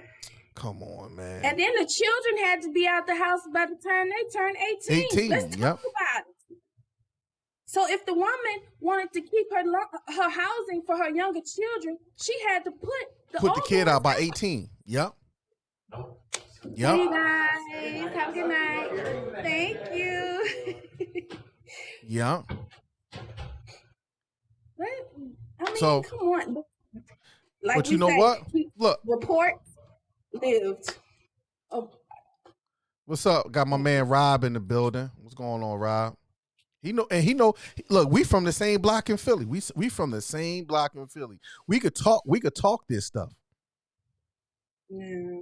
But you know what? I see. I was gonna block him, but he's actually just he actually just proven a lot of the stuff that we just saying. He's trying to tell us what a report say versus what we live through. Y'all see that, right? It's more black people on here telling him that he's wrong, and we live through it, and he's telling us what a report say. So he's trying to believe somebody else, probably a non-black person writing, and on a report or something that we live through. Of course it is. Have a good night, honey. Of course it is. Of course it is. Like, You said no. Those infractions were applied to white women. What you mean they were applied to white women? What you mean? I remember after the war, white women had affairs. White women had welfare too. But let me tell you the difference between these white women and these black women. They didn't build project housings for white women. I'm gonna say that again. In regular neighborhoods, all through Philadelphia, New Jersey, New York, Connecticut, Delaware, all up and down in those areas, all the way to California, Atlanta, New Orleans. They built subsidized housing, projects housing for who? How many white women you seen living in project housing? I'm the Stephen A. Smith of TikTok, so I get a little radical. I'm the Stephen A. Smith I'm the Reese A. Smith of TikTok. Now let's talk about it. Where in America they build subsidized housing, project buildings for white women? Can somebody answer that? Can somebody answer that? What they did give them was trailer parks, and the men's was in them trailers. Now, hold on. Trailer parks is not subsidized housing, though. They can get Section A on it, though. Now, they can get Section A on it. They can. Now, this is what they did. This is what they did. Because there's a two-law system here. They allow these women the white women, they allowed them to get welfare. But they couldn't get approved for subsidized housing unless they was in one of them HUD houses. But they can get welfare though. They was fine living on welfare in them trailer homes because them trailer homes was close to nothing.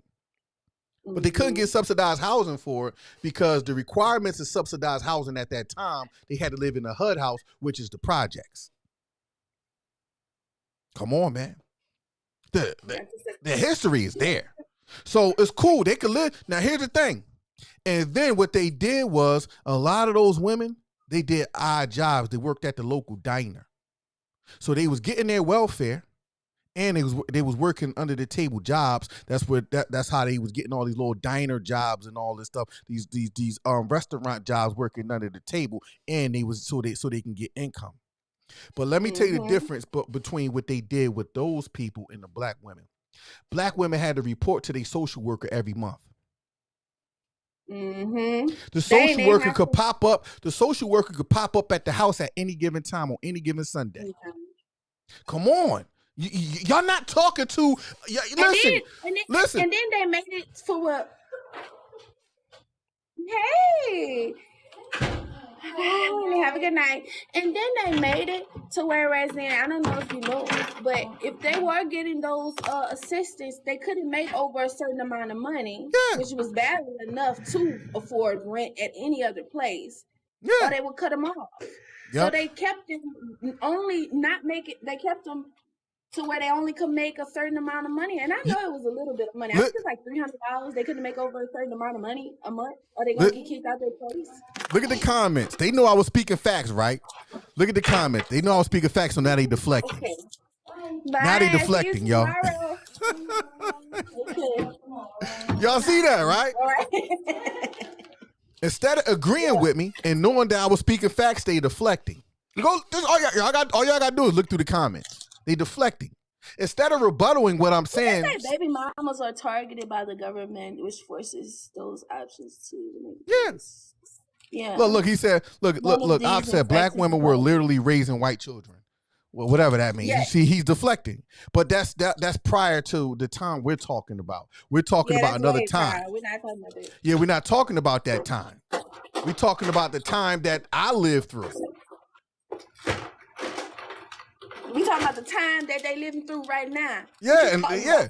Well, it's not so much right now because there's a lot of restrictions on it. But in the 80s and the 90s, going into the early 2000s, that, in my honest opinion, that's what created a lot of the fatherlessness in the community, because the fact that these black men couldn't be there for their families, they was kicked out. The option was, okay, I'm gonna go on the streets. They couldn't even get a job at McDonald's, because McDonald's you needed a resume. So now, by default, a lot of these dudes was in the streets. They created criminals. Now they became criminals. They sold drugs. Then they went to prison. That's why you think right after they did the subsidized housing, soon after they put crack cocaine in those same subsidized housings around the neighborhood. That's why if you look at Boys to Men, Menace to Society, all the black movies we love, what's one common denominator in all those movies? Project buildings, black men and women on crack, and the crack epidemic being funded by the government, the CIA.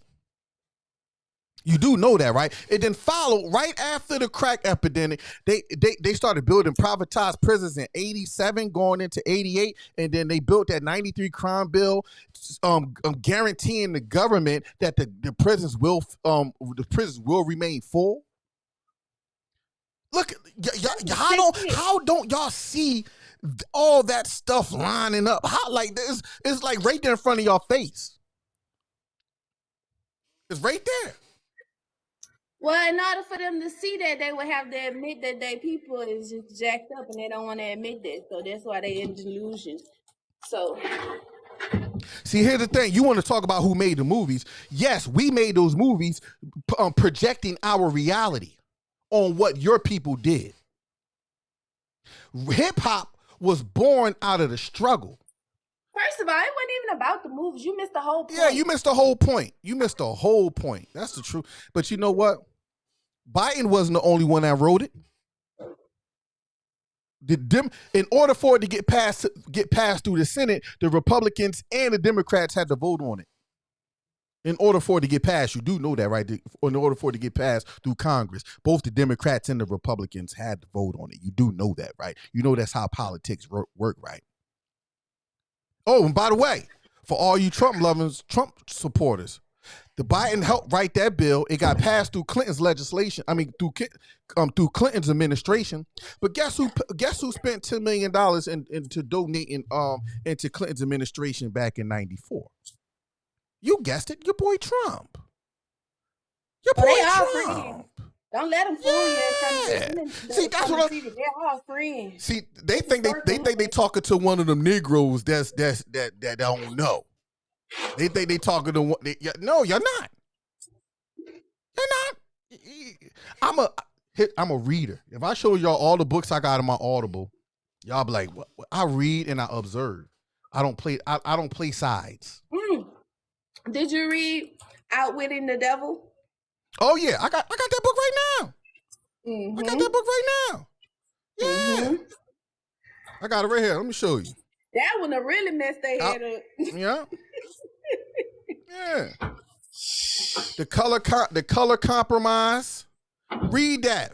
Oh, I got a good one I've been telling people to read. Okay. This book right here, I'm about to put on the screen. This book right here. What is it? They Were Her Property. Oh. They Were Her Property. Oh my goodness. Oh my goodness. What is it about? Oh, you got, man, listen. Oh my God, you got man, listen. That's what. Oh man, how can I say this without getting banned? Oh my goodness gracious, man. Listen. I love my non-black people, but I don't listen to them after reading that book. And the non-black woman is the most dangerous woman to black women. Most dangerous. So envious. No. We're not talking about envy. We talking about far as education. Let me tell you why. They were her slaves, right? It talks about how non-black women were slave owners of black women and all the stuff that they indoctrinated them with to go back to propagate their men. Think about this. When you think about a lot of the terms that's being used today, far as misogynistic, misandry, toxic masculinity, all this stuff. Before 2021, 2020, I say 2020, have you ever heard a black person use those words? Well, see, here's my thing. I don't listen to none of them when it come down to them telling them to do with a man when the hell it is. They don't even stand up to their own. You know what? Let's keep it moving. Let's keep it moving. I'm out of show. Look. Hold on. No. You know what? No, I ain't even going to show him that book yet. Oh, this one right here is good too. I ain't get through it yet though. It's called the Four Agreements. Yep. Okay. I didn't finish that one yet. I'm only 2 hours into that book. I ain't finished that. But this the book you was talking about right here. I did finish this one though. Hold on. Yeah, I think it's about Napoleon. Napoleon Hill. Here it is, right here. Hold on. Hold on. What's going on? Why it's not loading up? Okay, download. Why I need to download it to my Audible? All right, I'm coming back. Well, hold on. I'm about to show y'all right now. My book collection is kind of tight right now. Look at this book. This is the book the sister was talking about right here. It's called Outwitting the Devil. Here it is, right here. Oh, where'd it go? Oh, there it go, right there. Right there. Outwitting the Devil. I'm almost done that book. Y'all see it right there, right? That's a good book, y'all. Y'all need to read that. I'm almost done it. Y'all see that right there, right? I got about 5 hours left. Well, now I read all. Now look. Somebody said White Fragility. I got that book too. Look. I got it right here. Well, I got White Women Tears, White Tears, Brown Scars. Here it go right here. Here it go right here. Here it go right here. This is how hold on. Let me turn that off right here. I'm getting all these notifications. Here it is, right here. Oh, how white feminism betrays a woman of color. Yeah, man, that's why I don't listen to them, bro. You can't tell me shit. Write down these books. Write them down. It's called White Tears, Brown Scars. Sisters need. This is what I'm saying. Like when I be on here dropping gems for my sisters, I'm not coming. Listen. I'm not in competition. I'm not like these other men. My podcast ain't catered around destroying my sisters. No. I know how much we need our sisters and how much our sisters need us. The reason why the dominant society have to promote the woman and try to suppress the masculine man, because when it's repping time, when it's war time, these men know that they can harm y'all women. So they need y'all to beat down y'all men. They need our sisters to beat us down. Because when the war is on, they know they're gonna be able to dominate over y'all every day. Why would you want the masculine men amongst you to become feminine?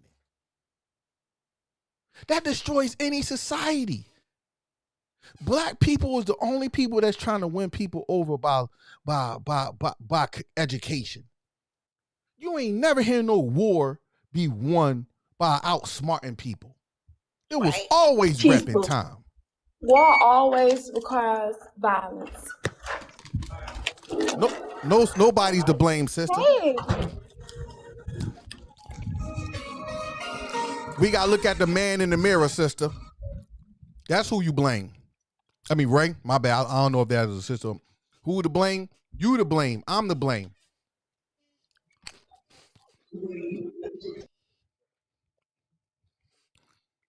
Oh, I got my barbecue Pringles. I love me some barbecue Pringles, man. I'm trying to make it because I have to have that so fast. That's my guilty pleasure. They added another one? Mm-hmm. So you have to do two now?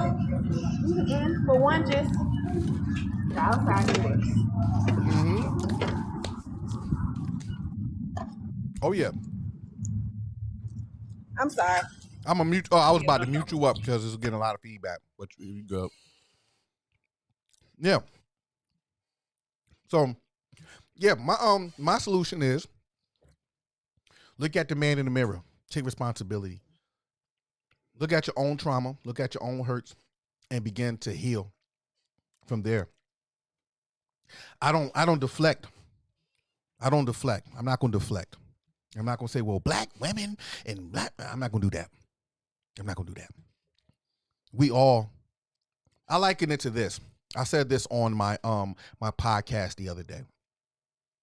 Watching black men and black women go back and forth on the internet is like watching a 3-year-old, two 3-year-old siblings argue over who's being beat more by their parents.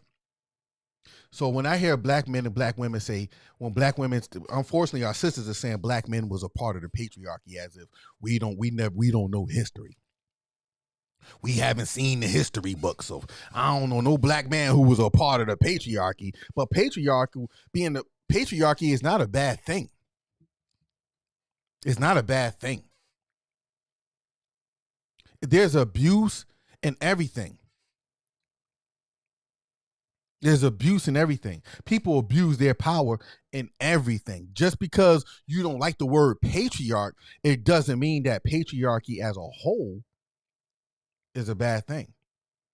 The patriarch of your family is the oldest person in your family that outlived everybody else. You know that, right? But anyway, I look at it like when I hear black men and black women blame each other on the internet about who had it the worst. They're like 3-year-olds who's arguing over what parent beat them the most. Mommy beat me more than they beat you. No, daddy beat me more than he beat you. And does it matter? Does it matter who got beat the most? Y'all both got beat. Does it matter who got beat the most when you both got beat? Y'all both felt the wrath of a menace? Does it really matter who got beat more? And in life, nothing is never equal. Somebody always got more or less.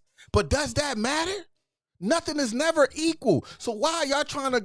I mean, why are y'all trying to figure out who got it the worst? Nobody. Look, the supremacy of America hate black people. Period. Whether you white, black, Puerto Rican, or Haitian. Well, black, more so. Supremacy of America hates you. It doesn't matter who got it the worst. We all got it. We got it. It hurt. We got beat bad. Our ancestors got beat bad. It hurt. And I get it. But now, we're here. We're here. Where we at? What we going to do about it? Are we going to just continue to complain about what these people did to our ancestors? Or are we going to sit around and complain about what black men ain't doing this or black women ain't doing that? Or are we going to sit around and just continue to do that for how many more years? Getting nowhere. Getting nowhere. What argument you ever witnessed or been a part of where you got anywhere? Every argument I've ever been in or saw, guess what? Nobody never won. You want to know why? Because everybody was too focused on proving their point, too focused on their hurt and their pain that they didn't even listen to the other party. The Bible says, be quick to listen and slow to speak. At some point, we got to start listening. I hear the issues women have with men. I hear the issues men have with women. I hear them. And then guess what? They all are valid. They all are valid. You do know that, right? So trying to discredit or invalidate somebody else's trauma, pain, and hurt is pointless. Because the trauma, pain, and hurt that they are feeling may it really hurt them, but it may not really hurt you. But your pain, trauma, and hurt may really hurt you, but it may not really hurt them. You know what I'm saying? Sticks and stones may break my bones, but words will never hurt. I'm not big on words. You can say what you want. Words don't affect me. You put your hands on me. If you hit me hard enough, I might be like, oh, snap. But on the flip side, there's people out there that words do hurt them. But just because words don't hurt me and words hurt them, am I supposed to look past their hurtful words? No. I just got to try to move different around them and not say certain words that may trigger them. That's just how it goes. Well, let me see. Comments are going crazy. And that's what we need to come together. Yep.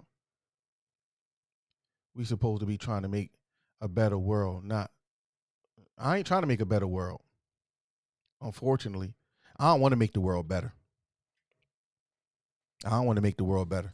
I only want to make the people around me better. The people that I can affect directly. I'm not interested in making the world better. I'll leave that to the people who want to do that, but that's an impossible task. You want to know that's impossible task? The Bible says we are from God, and the whole entire world lies in the power of the evil one. We were from slavery to Reconstruction to Jim Crow to the Black Code to Jim Crow to Black Crow ESQ. Yeah, absolutely. The whole Constitution is built around slavery, Jim Crow, and the supremacy of America. Yeah. Ladies, you make all the people. No. Ladies don't make all the people. Women don't make all the people. It's a process. Both men and women need each other. Women can't make a baby without a man, and man can't make a baby without a woman. It's an equal process. Men plants the seed, women birth the seed. So, So we can't leave men out. Both men and women play a major part in the birthing process. I mean the process of bringing people into the world.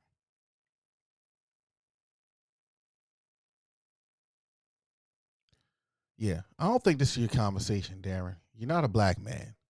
It's not your conversation. But no disrespect to you, do you? But we don't want your input. Your people did enough to damage my people, and I'm not saying you don't mean well. I'm not saying that. I'm not saying you don't mean well, but this is not your conversation. You said looking like Hunter Biden. Who's looking like Hunter Biden? Don't disrespect Hunter Biden. I'm not a Joe Biden fan. But if you don't like Joe Biden, what does his drug addict son have to do anything? Like, y'all should have more empathy for Joe. Joe Biden is the president. If y'all don't like his politics, Joe Biden, crack on Joe Biden. But leave his son out of it. Like, his son is a drug addict. His son have a problem. Like, cracking jokes on him is corny. And like I said, I'm not a Joe Biden fan. But just because I don't like Joe Biden's politics, that doesn't give me the right to talk about his drug addict son. Like, how? Like, y'all people don't have no heart. Now, this coming from a person, both my parents was hooked on drugs. So when I hear people talk about drug addicts, and my sister got hooked on drugs young.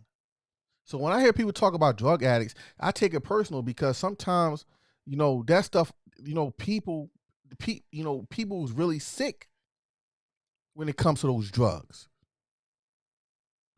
Yes, the 94 crime bill should apply to all, but he's still a drug addict. He's still a drug addict.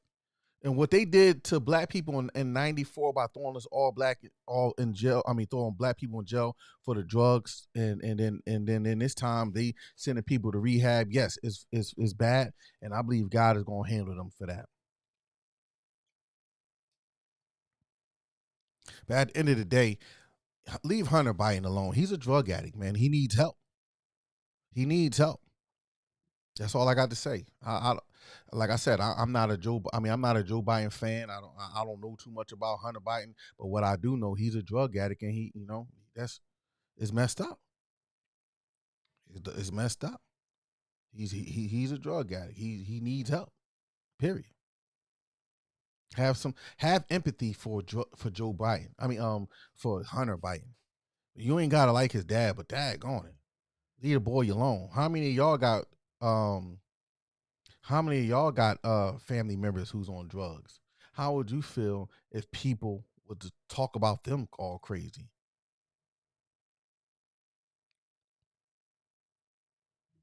You know what I mean? If you got a problem with his dad, have that energy for his dad.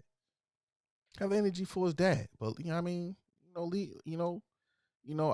Like I said, I feel sorry for Hunter Biden. I watched my mom, my dad, and my sister struggle with drugs most of my life, and by the grace of God, I never got into drugs. But I know the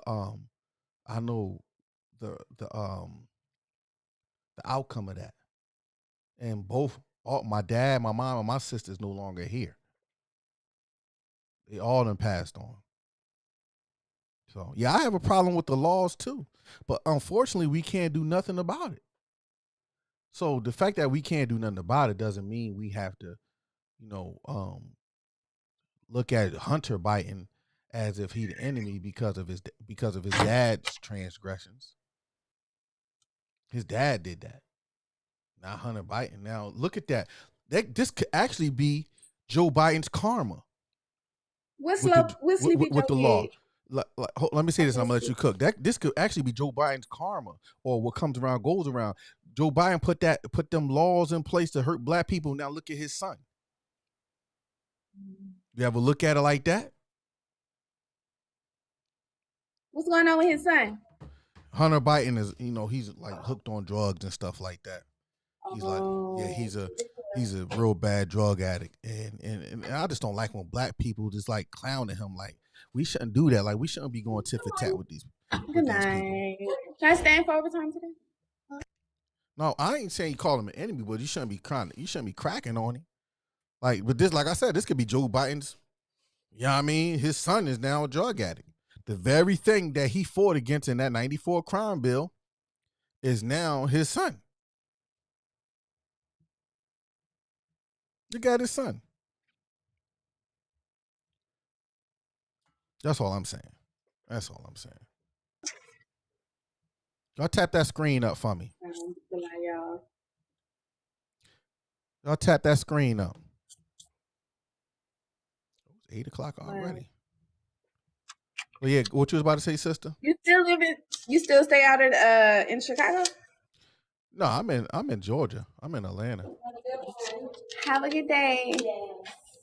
I'm in Vegas. I live in Vegas. So it's like 5:00 here. Oh, wow. I'm thinking about coming out to Vegas, man. I ain't never been to Vegas. But they say what happens in Vegas stays in Vegas. So I guess I better stay out of Vegas. You ain't missing nothing. Yeah, you ain't missing nothing. I want to be with a beach. It's overrated. But you know what? Everybody say that about where they live. Like, I say coming to Atlanta is overrated. Like, but it's probably because I've been everywhere already. Except for the strip clubs. I ain't never been to the strip clubs out here. Well, I mean, I know. I just feel like it's not as much as people hype it up to be. Like, it's just a bunch of themed filled hotels and tours, and it's overpriced, and it's really not all that. Like, you can stay home. Is it really hot out there like they say it is? Oh yeah, we get to like last summer the hottest it got. Bye, have a good day. It was like 121. I want to say. Oh my goodness. And then look, this is the kicker. It's the dry heat, so you feel like you're in the oven. It's no moisture in the air or anything like that. Lord. So that's what adds to it. Yeah, it's really bad. Hey, man, you know what, man? Hey, man, my bad. Everybody on Facebook and YouTube, man, shout out to y'all for still hanging out with me. I forgot. My bad. Daggone, I got all these comments on Facebook and YouTube. My bad, y'all. Man, I was so tuned in to daggone TikTok, y'all. My bad, y'all. Man, y'all already know how we rock, man. Y'all know how we rock. I get on TikTok because TikTok engage more. And Wait, he said I have a problem with the law. Who called him an enemy? yeah, What he is was he talking about talking Hunter Biden. about? He was talking about Hunter. That's when we was talking about Hunter Biden. Oh, Yeah. oh. But yeah, man, make sure y'all as y'all in here, man, make sure y'all smash up the like button. Smash up the like button, the heart button if you're on YouTube. I mean on Facebook. The thumbs up button if you're on YouTube, and smash up the heart button here on TikTok. Yeah, I mean y'all know that helps the algorithm. It helps the algorithm a little bit. Yeah, I mean, but yeah, I'm glad that we have a sister on here that we can have a decent conversation, and come to some conclusions about what's going on in the community. I respect, everybody's views, but everybody's views ain't correct. Incorrect. There's a sister on here that's talking about how they need to dismantle the patriarch and build a matriarch. And I'm like, well, hey, listen, if you have a good leader that's a man, allow him to lead. Yes, You I can be a second that. matriarch in your family. You could, yeah, a good man, a good patriarch need a good matriarch. How come y'all can't do it together? That's what I don't get that. People who's trying to dismantle one thing to build up another as if this won't work better when you can just do it together. It's like when people call each other, they call men kings. I'm like, he ain't got no kingdom. And you call her a queen and she's single. A queen needs a king. And I know some of y'all gonna say. That was very petty. And I know some of y'all gonna say there are some queens that ran the kingdom, but yeah, it was some queens that ran the kingdom, but the kingdom was passed down to her because her husband died. Our father. Or her father died. And there was no man in place. But after she reigned, guess what? She ordained the king. See, y'all. See, that's what I'm saying, man. I read too many books, man. I know I read. I'm a gangster nerd. I'm a gangster nerd. I'm one of them nerds that, I mean, like I like getting not all information, but some stuff. Well, that's what the real information that is in the books, and we have to get past. I know a lot of people don't like to read because it was beaten out of us to like to read, but that comes with that reprogramming. Mm-hmm. Because the knowledge is in the books, for real. But too much knowledge puffs up. What's up, D Place? What's crack-a-lacking? D Place, you live. You gotta unmute your mic because we don't hear you. D Place to be. You on air. Well, I guess you don't want to be. And you gotta go.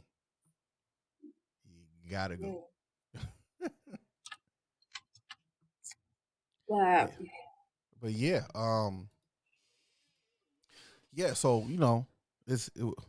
I think in order for us to get back to the essence, we gotta get back to the essence of each other and building with your husband, your family first, building up your kids, and showing other people how to do it. We can't, as a community right now, the community is so much in chaos, mainly because we can't even connect spiritually. Everybody is all over the place spiritually. Have left spirituality behind. That right there is, it's so important. Your intuition, your spirituality, your connection with the higher power, with the Most High, is extremely significant in growth. Mm-hmm. It's that anchor that you need to continue on. It's the anchor that you need to just even process the stuff that you do learn. Because let me tell you, the truth don't feel good. It really don't. The truth is a harsh reality, and you can either choose to accept it or run from it, but it's there. Mm-hmm. And you need something that you can go to when you get that truth. Mm-hmm. someone you can depend on. You know, the Most High needs to, you know, be your Well, anchor when you're going through that.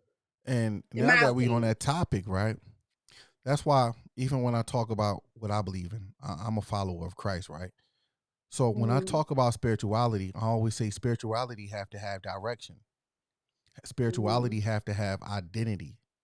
You can't say you worship something or you're into some type of religion if you can't if it's something you can't identify with. If it's just something you identify with religiously, then you know you can be worshiping anything. So when I say I follow Christ, right? When I follow Christ, Christ. He has an identity and he have a purpose. And then on top of that, he provides the opportunity for you to receive what he have. So that exceeds religion. That Yeah. exceeds spirituality, for the lack of better words. That it Well, gives you identity and purpose, and now you can give people a direct answer. Now, I'm not talking about Christianity and how America perpetuate Christianity, because I'm not a Christian in that sense. I follow Christ. I'm a disciple of Christ, meaning at minimum, why wouldn't I want to be like him? When you study his yeah. life, his mind, his will, his emotions, and how he treated people, if that can be a template, right? Why wouldn't I want to be like that? It's just like, I like to study finances. I work in finances, and I study finances because I wanted to be wealthy. So I'm not going. I wanted to study something that gives me directions on Mm-hmm. where I can get to where I need to be, right? So as I studied Have a to good get night. directions on where I needed to get to be financially, I started to make certain investments that worked for me and put me in a place that I needed to be. But this is the thing, I had to put myself in them positions. So when I tell people, when they say they spiritual, and I'm like, do your spirituality have identity and direction? Because if it don't, if it just telling you, well, all you have to do is look on the inside of you and be a better you. Well, if a religion is telling me to look inside of me to be a better me, then why do I need a religion? Because all I gotta do is look at myself. You see what I'm saying? So, but if it was in me all that time, then I didn't need a God. I just needed me. Okay. So Enjoy your day. so I get what you're saying. Oh, no, sorry. mhm, I get what you're saying. Cause I don't. I'm gonna say, I'm gonna be very. Let's see how to say what I say. 'Cause I do not. So I consider myself to be a tribe, a part of the Hebrew Israelite tribe. mhm, I feel like that's where my people came from. mhm, Um, so I do recognize, you know, Yeshua, Yahweh, however, they pronounce it. My Elohim, that's what I mostly say, mhm, as my anchor in my life, mhm, you know? And mhm, I do go off the text of the Torah mhm, or the Bible. However, I do study the original version in Hebrew. mhm. Because I know like wordplay is a big thing here in America. How they manipulate words to mean certain things, and Mhm. have a good night. And just like the word perfect, how in America when they say he was perfect, they make it seem like without flaw, without blemish. But if you look up the Hebrew word for perfect, it means mature. Have a nice one, baby. Have a good day. It means mature.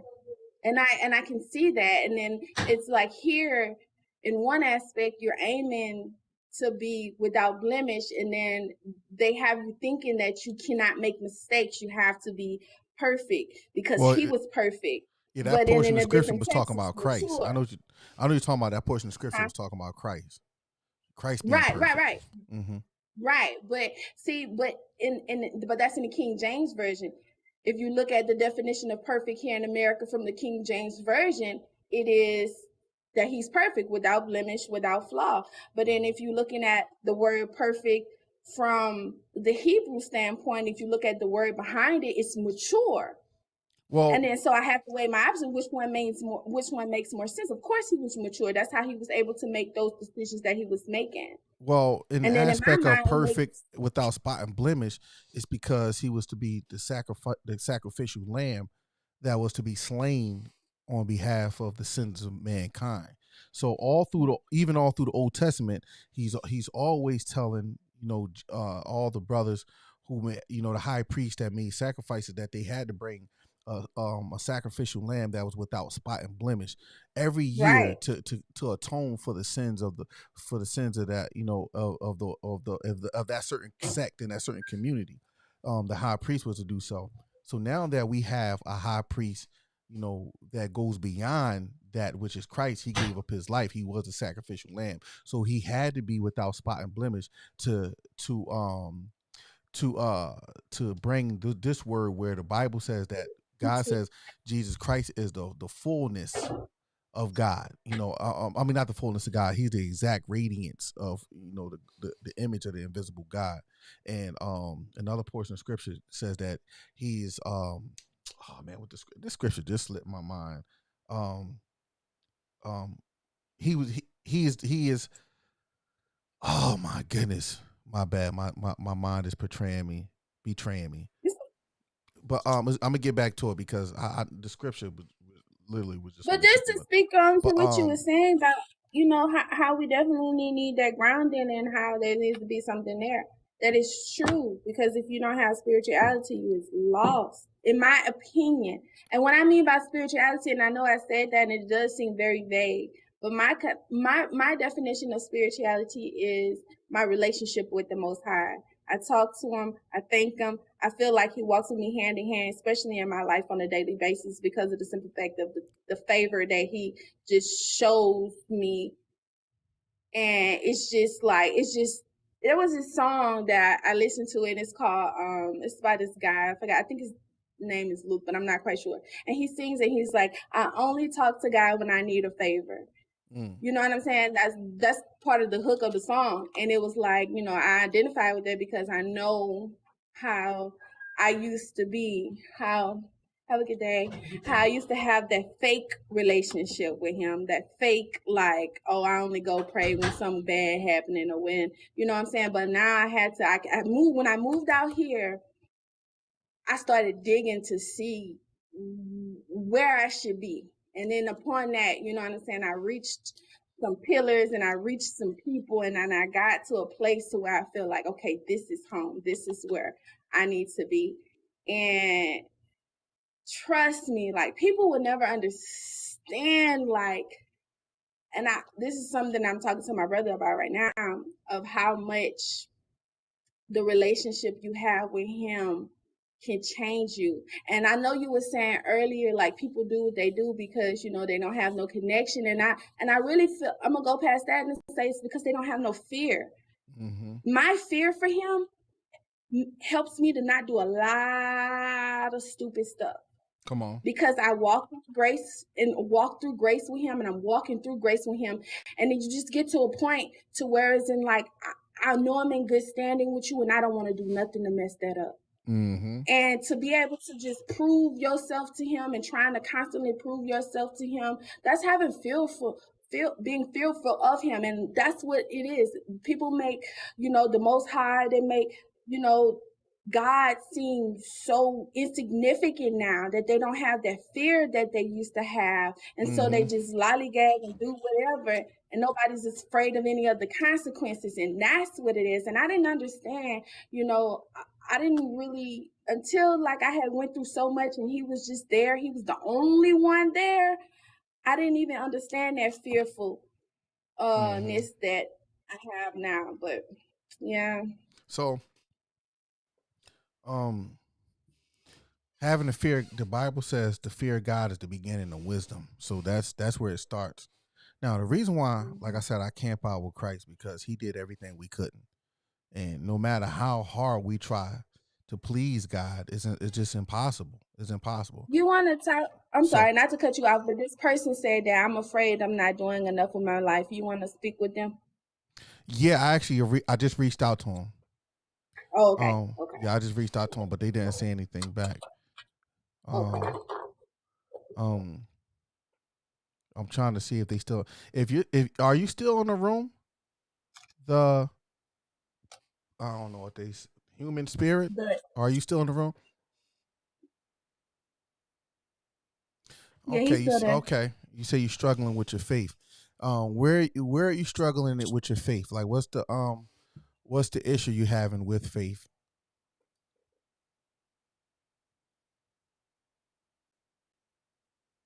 Come on up if you want to speak. If you want to speak, if you Yeah. want to come up in the box, you got enough. You got enough. You got enough So followers. losing a father and trauma. Oh yeah. So I lost my mom in Have a good 19 night. in 2020. No, I'm sorry, not 20. 2010. I lost my mom, and I'm her only son. Um, and I had to bury her and all that stuff. That was tough. Um, and trauma. The Bible says, "Cast all your anxieties upon Him because He cares for you." So we know that God cares for you. You know that. Cast those anxieties on Him. Is it going to be easy? No. But once you give it to Him, He will provide the solution you need to heal. But you got to give it to Him. You can't carry. He know you can't carry that load on your own. He know that. That's why the Bible says, "Cast all your anxieties, all, not some, not half of it, all your anxieties on Him because He cares for you." So when you do that, you don't have to carry that load anymore. And then you allow the Lord to carry it. And then, but this is what He's going to replace it. He's going to replace that trauma with that peace. He is the Prince of Peace. Jesus is the Prince of Peace. The Bible also says, "Seek peace and pursue it." So now that you have it, and the Bible also says that God give us the peace that surpasses all understanding. You get that, right? The peace that surpasses all understanding. So you may be in an area where you just don't understand why this happened and why that happened. And no, I'm not saying that it's easy. I'm not saying that it's hard. And I'm definitely not going to say that it doesn't hurt. But what I'm saying is God gave you He's giving you the solution through His word, because all we got is God's word. And if all you got is His word, you got to trust His word. And it's something I used to say to the Lord. I always say this: if you don't do this, it ain't gonna get done. I used to say a lot. If you don't do this, you know how I feel, you know what I'm feeling, and you know what I'm going through. I need you in this moment. I'm not questioning whether you are real or not. I'm not questioning whether your word is real or not, right? But I need you. I need you right now. And I'm gonna send you a just request. add, okay.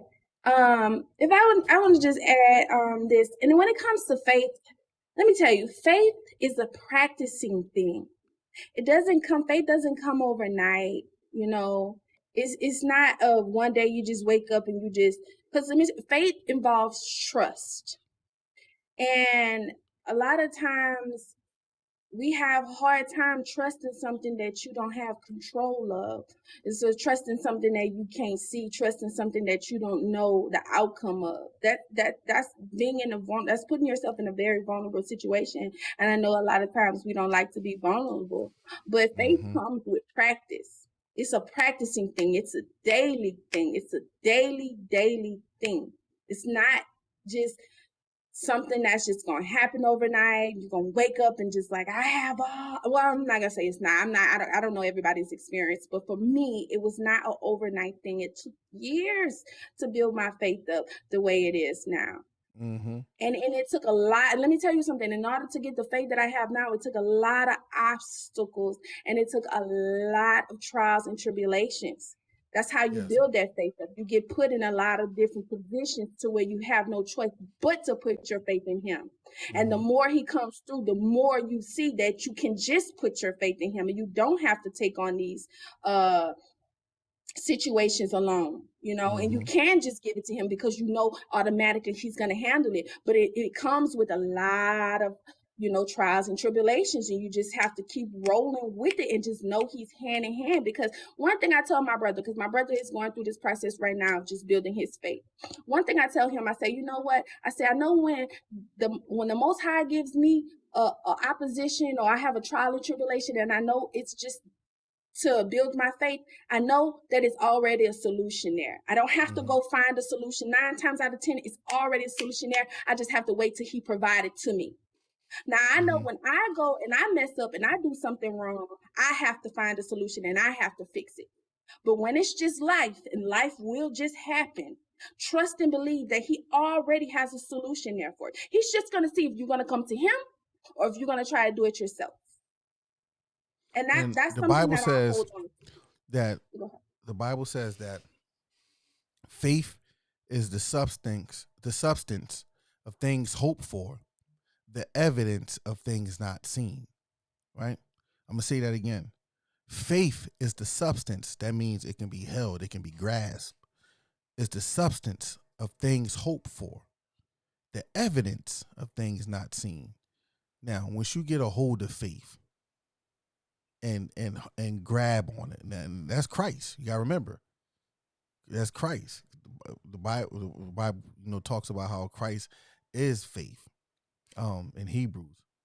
Um, Once you get a hold of that, and it's hard. I know you're probably going through a hard time because I know how I felt when I lost my mom, being her only son. Um, well, I'm not her only kid. My sister died, when she was younger. But after my sister died, I was my mom's only Sorry for child. your loss.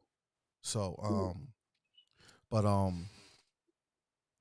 doing that, and I know how you. That's what I'm saying. I know how you felt when when you lose a parent, and it's so much hurt, and then on top of the trauma that that you went through in a particular period of time. When I got through all that, let me tell you what I did. I saturated myself with the word. I want you to go read Psalms 34. Psalms 34. You know what? We're gonna go to Psalms 34 right now. Cause man, let's go to Psalms 34. And this could be for anybody. This could be Psalms 34 actually got me through so much in my life that it's like almost unbelievable. I'm gonna start from the top. It says, "I will praise the Lord at all times. I will consistently speak His praise." You know what? No, this is the wrong translation. Let me go to the translation that I always read in. Hold on, give me a second. Okay, it says, "I will bless the Lord at all times. His praise shall continually be in my mouth. My soul maketh boast in the Lord. Let the humble bear and be glad. O magnify the Lord with me. Let us exalt His name together. I sought the Lord, and He answered me and delivered me out of all my fears. Those who look to Him are radiant, and their faces shall never be ashamed. This poor man cried, and the Lord heard him and saved him out of all his trouble. You see that right there, right? You see that right there. Those who look to Him are radiant, and their faces shall never be covered with shame. Verse 6, you see that right there. This poor man cried, and the Lord heard him and saved him out of all his trouble. You see that right there. Verse 7, the angel of the Lord encamps around those who fear him and delivers him. Oh, taste and see that the Lord is good. Blessed is the man who takes refuge in him. Oh, fear the Lord, you his saints. For those who fear him have no lack. The young lion suffers want and hunger, but those who seek the Lord lacks no good thing. Come, O children, listen to me. I will teach you the fear of the Lord. What man is there who desires life and love many days, that he may see that he may see good days? Hold on, let me read that back. I'm sorry. What man is there who desires life and love many days, that he may see good. Keep your tongue from evil and your lips from speaking deceit. Turn away from evil and do good. Seek peace and pursue it. The eyes of the Lord are towards the righteous, and his cries, and his ears towards their cries. The face of the Lord is against those who do evil, to cut off the memory of them from the earth. Oh, let me. Oh, there it go. Verse 17. Verse 17. Right here. There we go. Verse 17. When the righteous cry, hold on, let me see if I can get it a little bit clearer. When the righteous cry for help, the Lord hears and delivers them out of all their trouble. You see that right there, right? Verse 17, Psalms 34. When the righteous cries for help, the Lord hears and delivers them out of all their trouble. So read Psalms 34 and meditate on Psalms 34. You know, things is hard.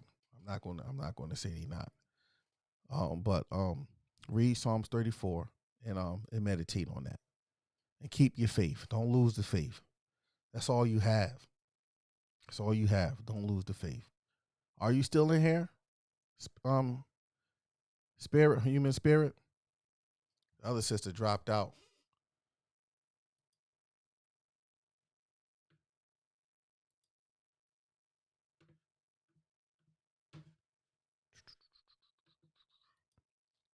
Human spirit, are you still in here? Let me know. Oh, okay. You are. So, yeah. I'll try to get you up in the box, but it looks like you don't have enough followers. You have to have 1,000 followers to go live on TikTok. So stay encouraged, stay in the faith. Go to God. Go to God. Let God know how you feel. He's your father. Let him know how you feel. And then ask him for the peace that surpasses all understanding. Ask him for the peace that surpasses all understanding. And I believe he would give it to you. Because there's another portion of scripture that says this. Let me show you something real quick. It's in 1 John 5 1 John chapter 5 verses 14 and 15. Y'all see that there? Can y'all see that? Hold on, let me see if I can fix that up right. Y'all see that right there, right? Can y'all see that clear? It says, and this is the confidence that we have toward him, that if we ask anything according to his will, he hears us. And if we know that he hears us and whatever we ask, we know that we have the request that we asked of him. So when you go before God, right? When you go before God, have confidence that he hear you. And if you have that confidence that he hear you, then you can have confidence knowing that he's going to come through and deliver you. And give you that peace that surpasses all understanding. Amen. Amen. Amen. But don't lose the faith. Don't lose the faith. Losing the faith ain't going to do nothing. You got to dig in. The Bible says that there's your brothers around. You got brothers around the world that's suffering. So, a lot of people is going through some traumatic experience, some type of traumatic experience in one way, form, or fashion. But we gotta keep the faith. We got a real enemy that's trying to take us out. Amen. But yeah, man. I'm about to hop off of this. Make sure y'all follow me. Make sure y'all go subscribe to the YouTube channel as well. The link is in the bio. And do something for Gutter and Saint. Go to our merch store. If you're on TikTok, the link is in the bio. You're gonna see gasmerch.com. If you're on YouTube and Facebook, you'll see it in the description below. You can go to gasmerch.com. Do something for Gas Merch. Do something for Gutter and Saint podcast. Go to gasmerch.com And we got hats, we got t-shirts, we got hoodies, we got some dope stuff out there, man. We got some sweatshirts, we got it all. Y'all do something for Gutter and Saint today, man. Gasmerch.com. Go to gasmerch.com, man. And y'all catch me on the next one. Hold on real quick. Okay. There we go. Y'all catch me on the next one, and I appreciate y'all spending some time with your boy, man.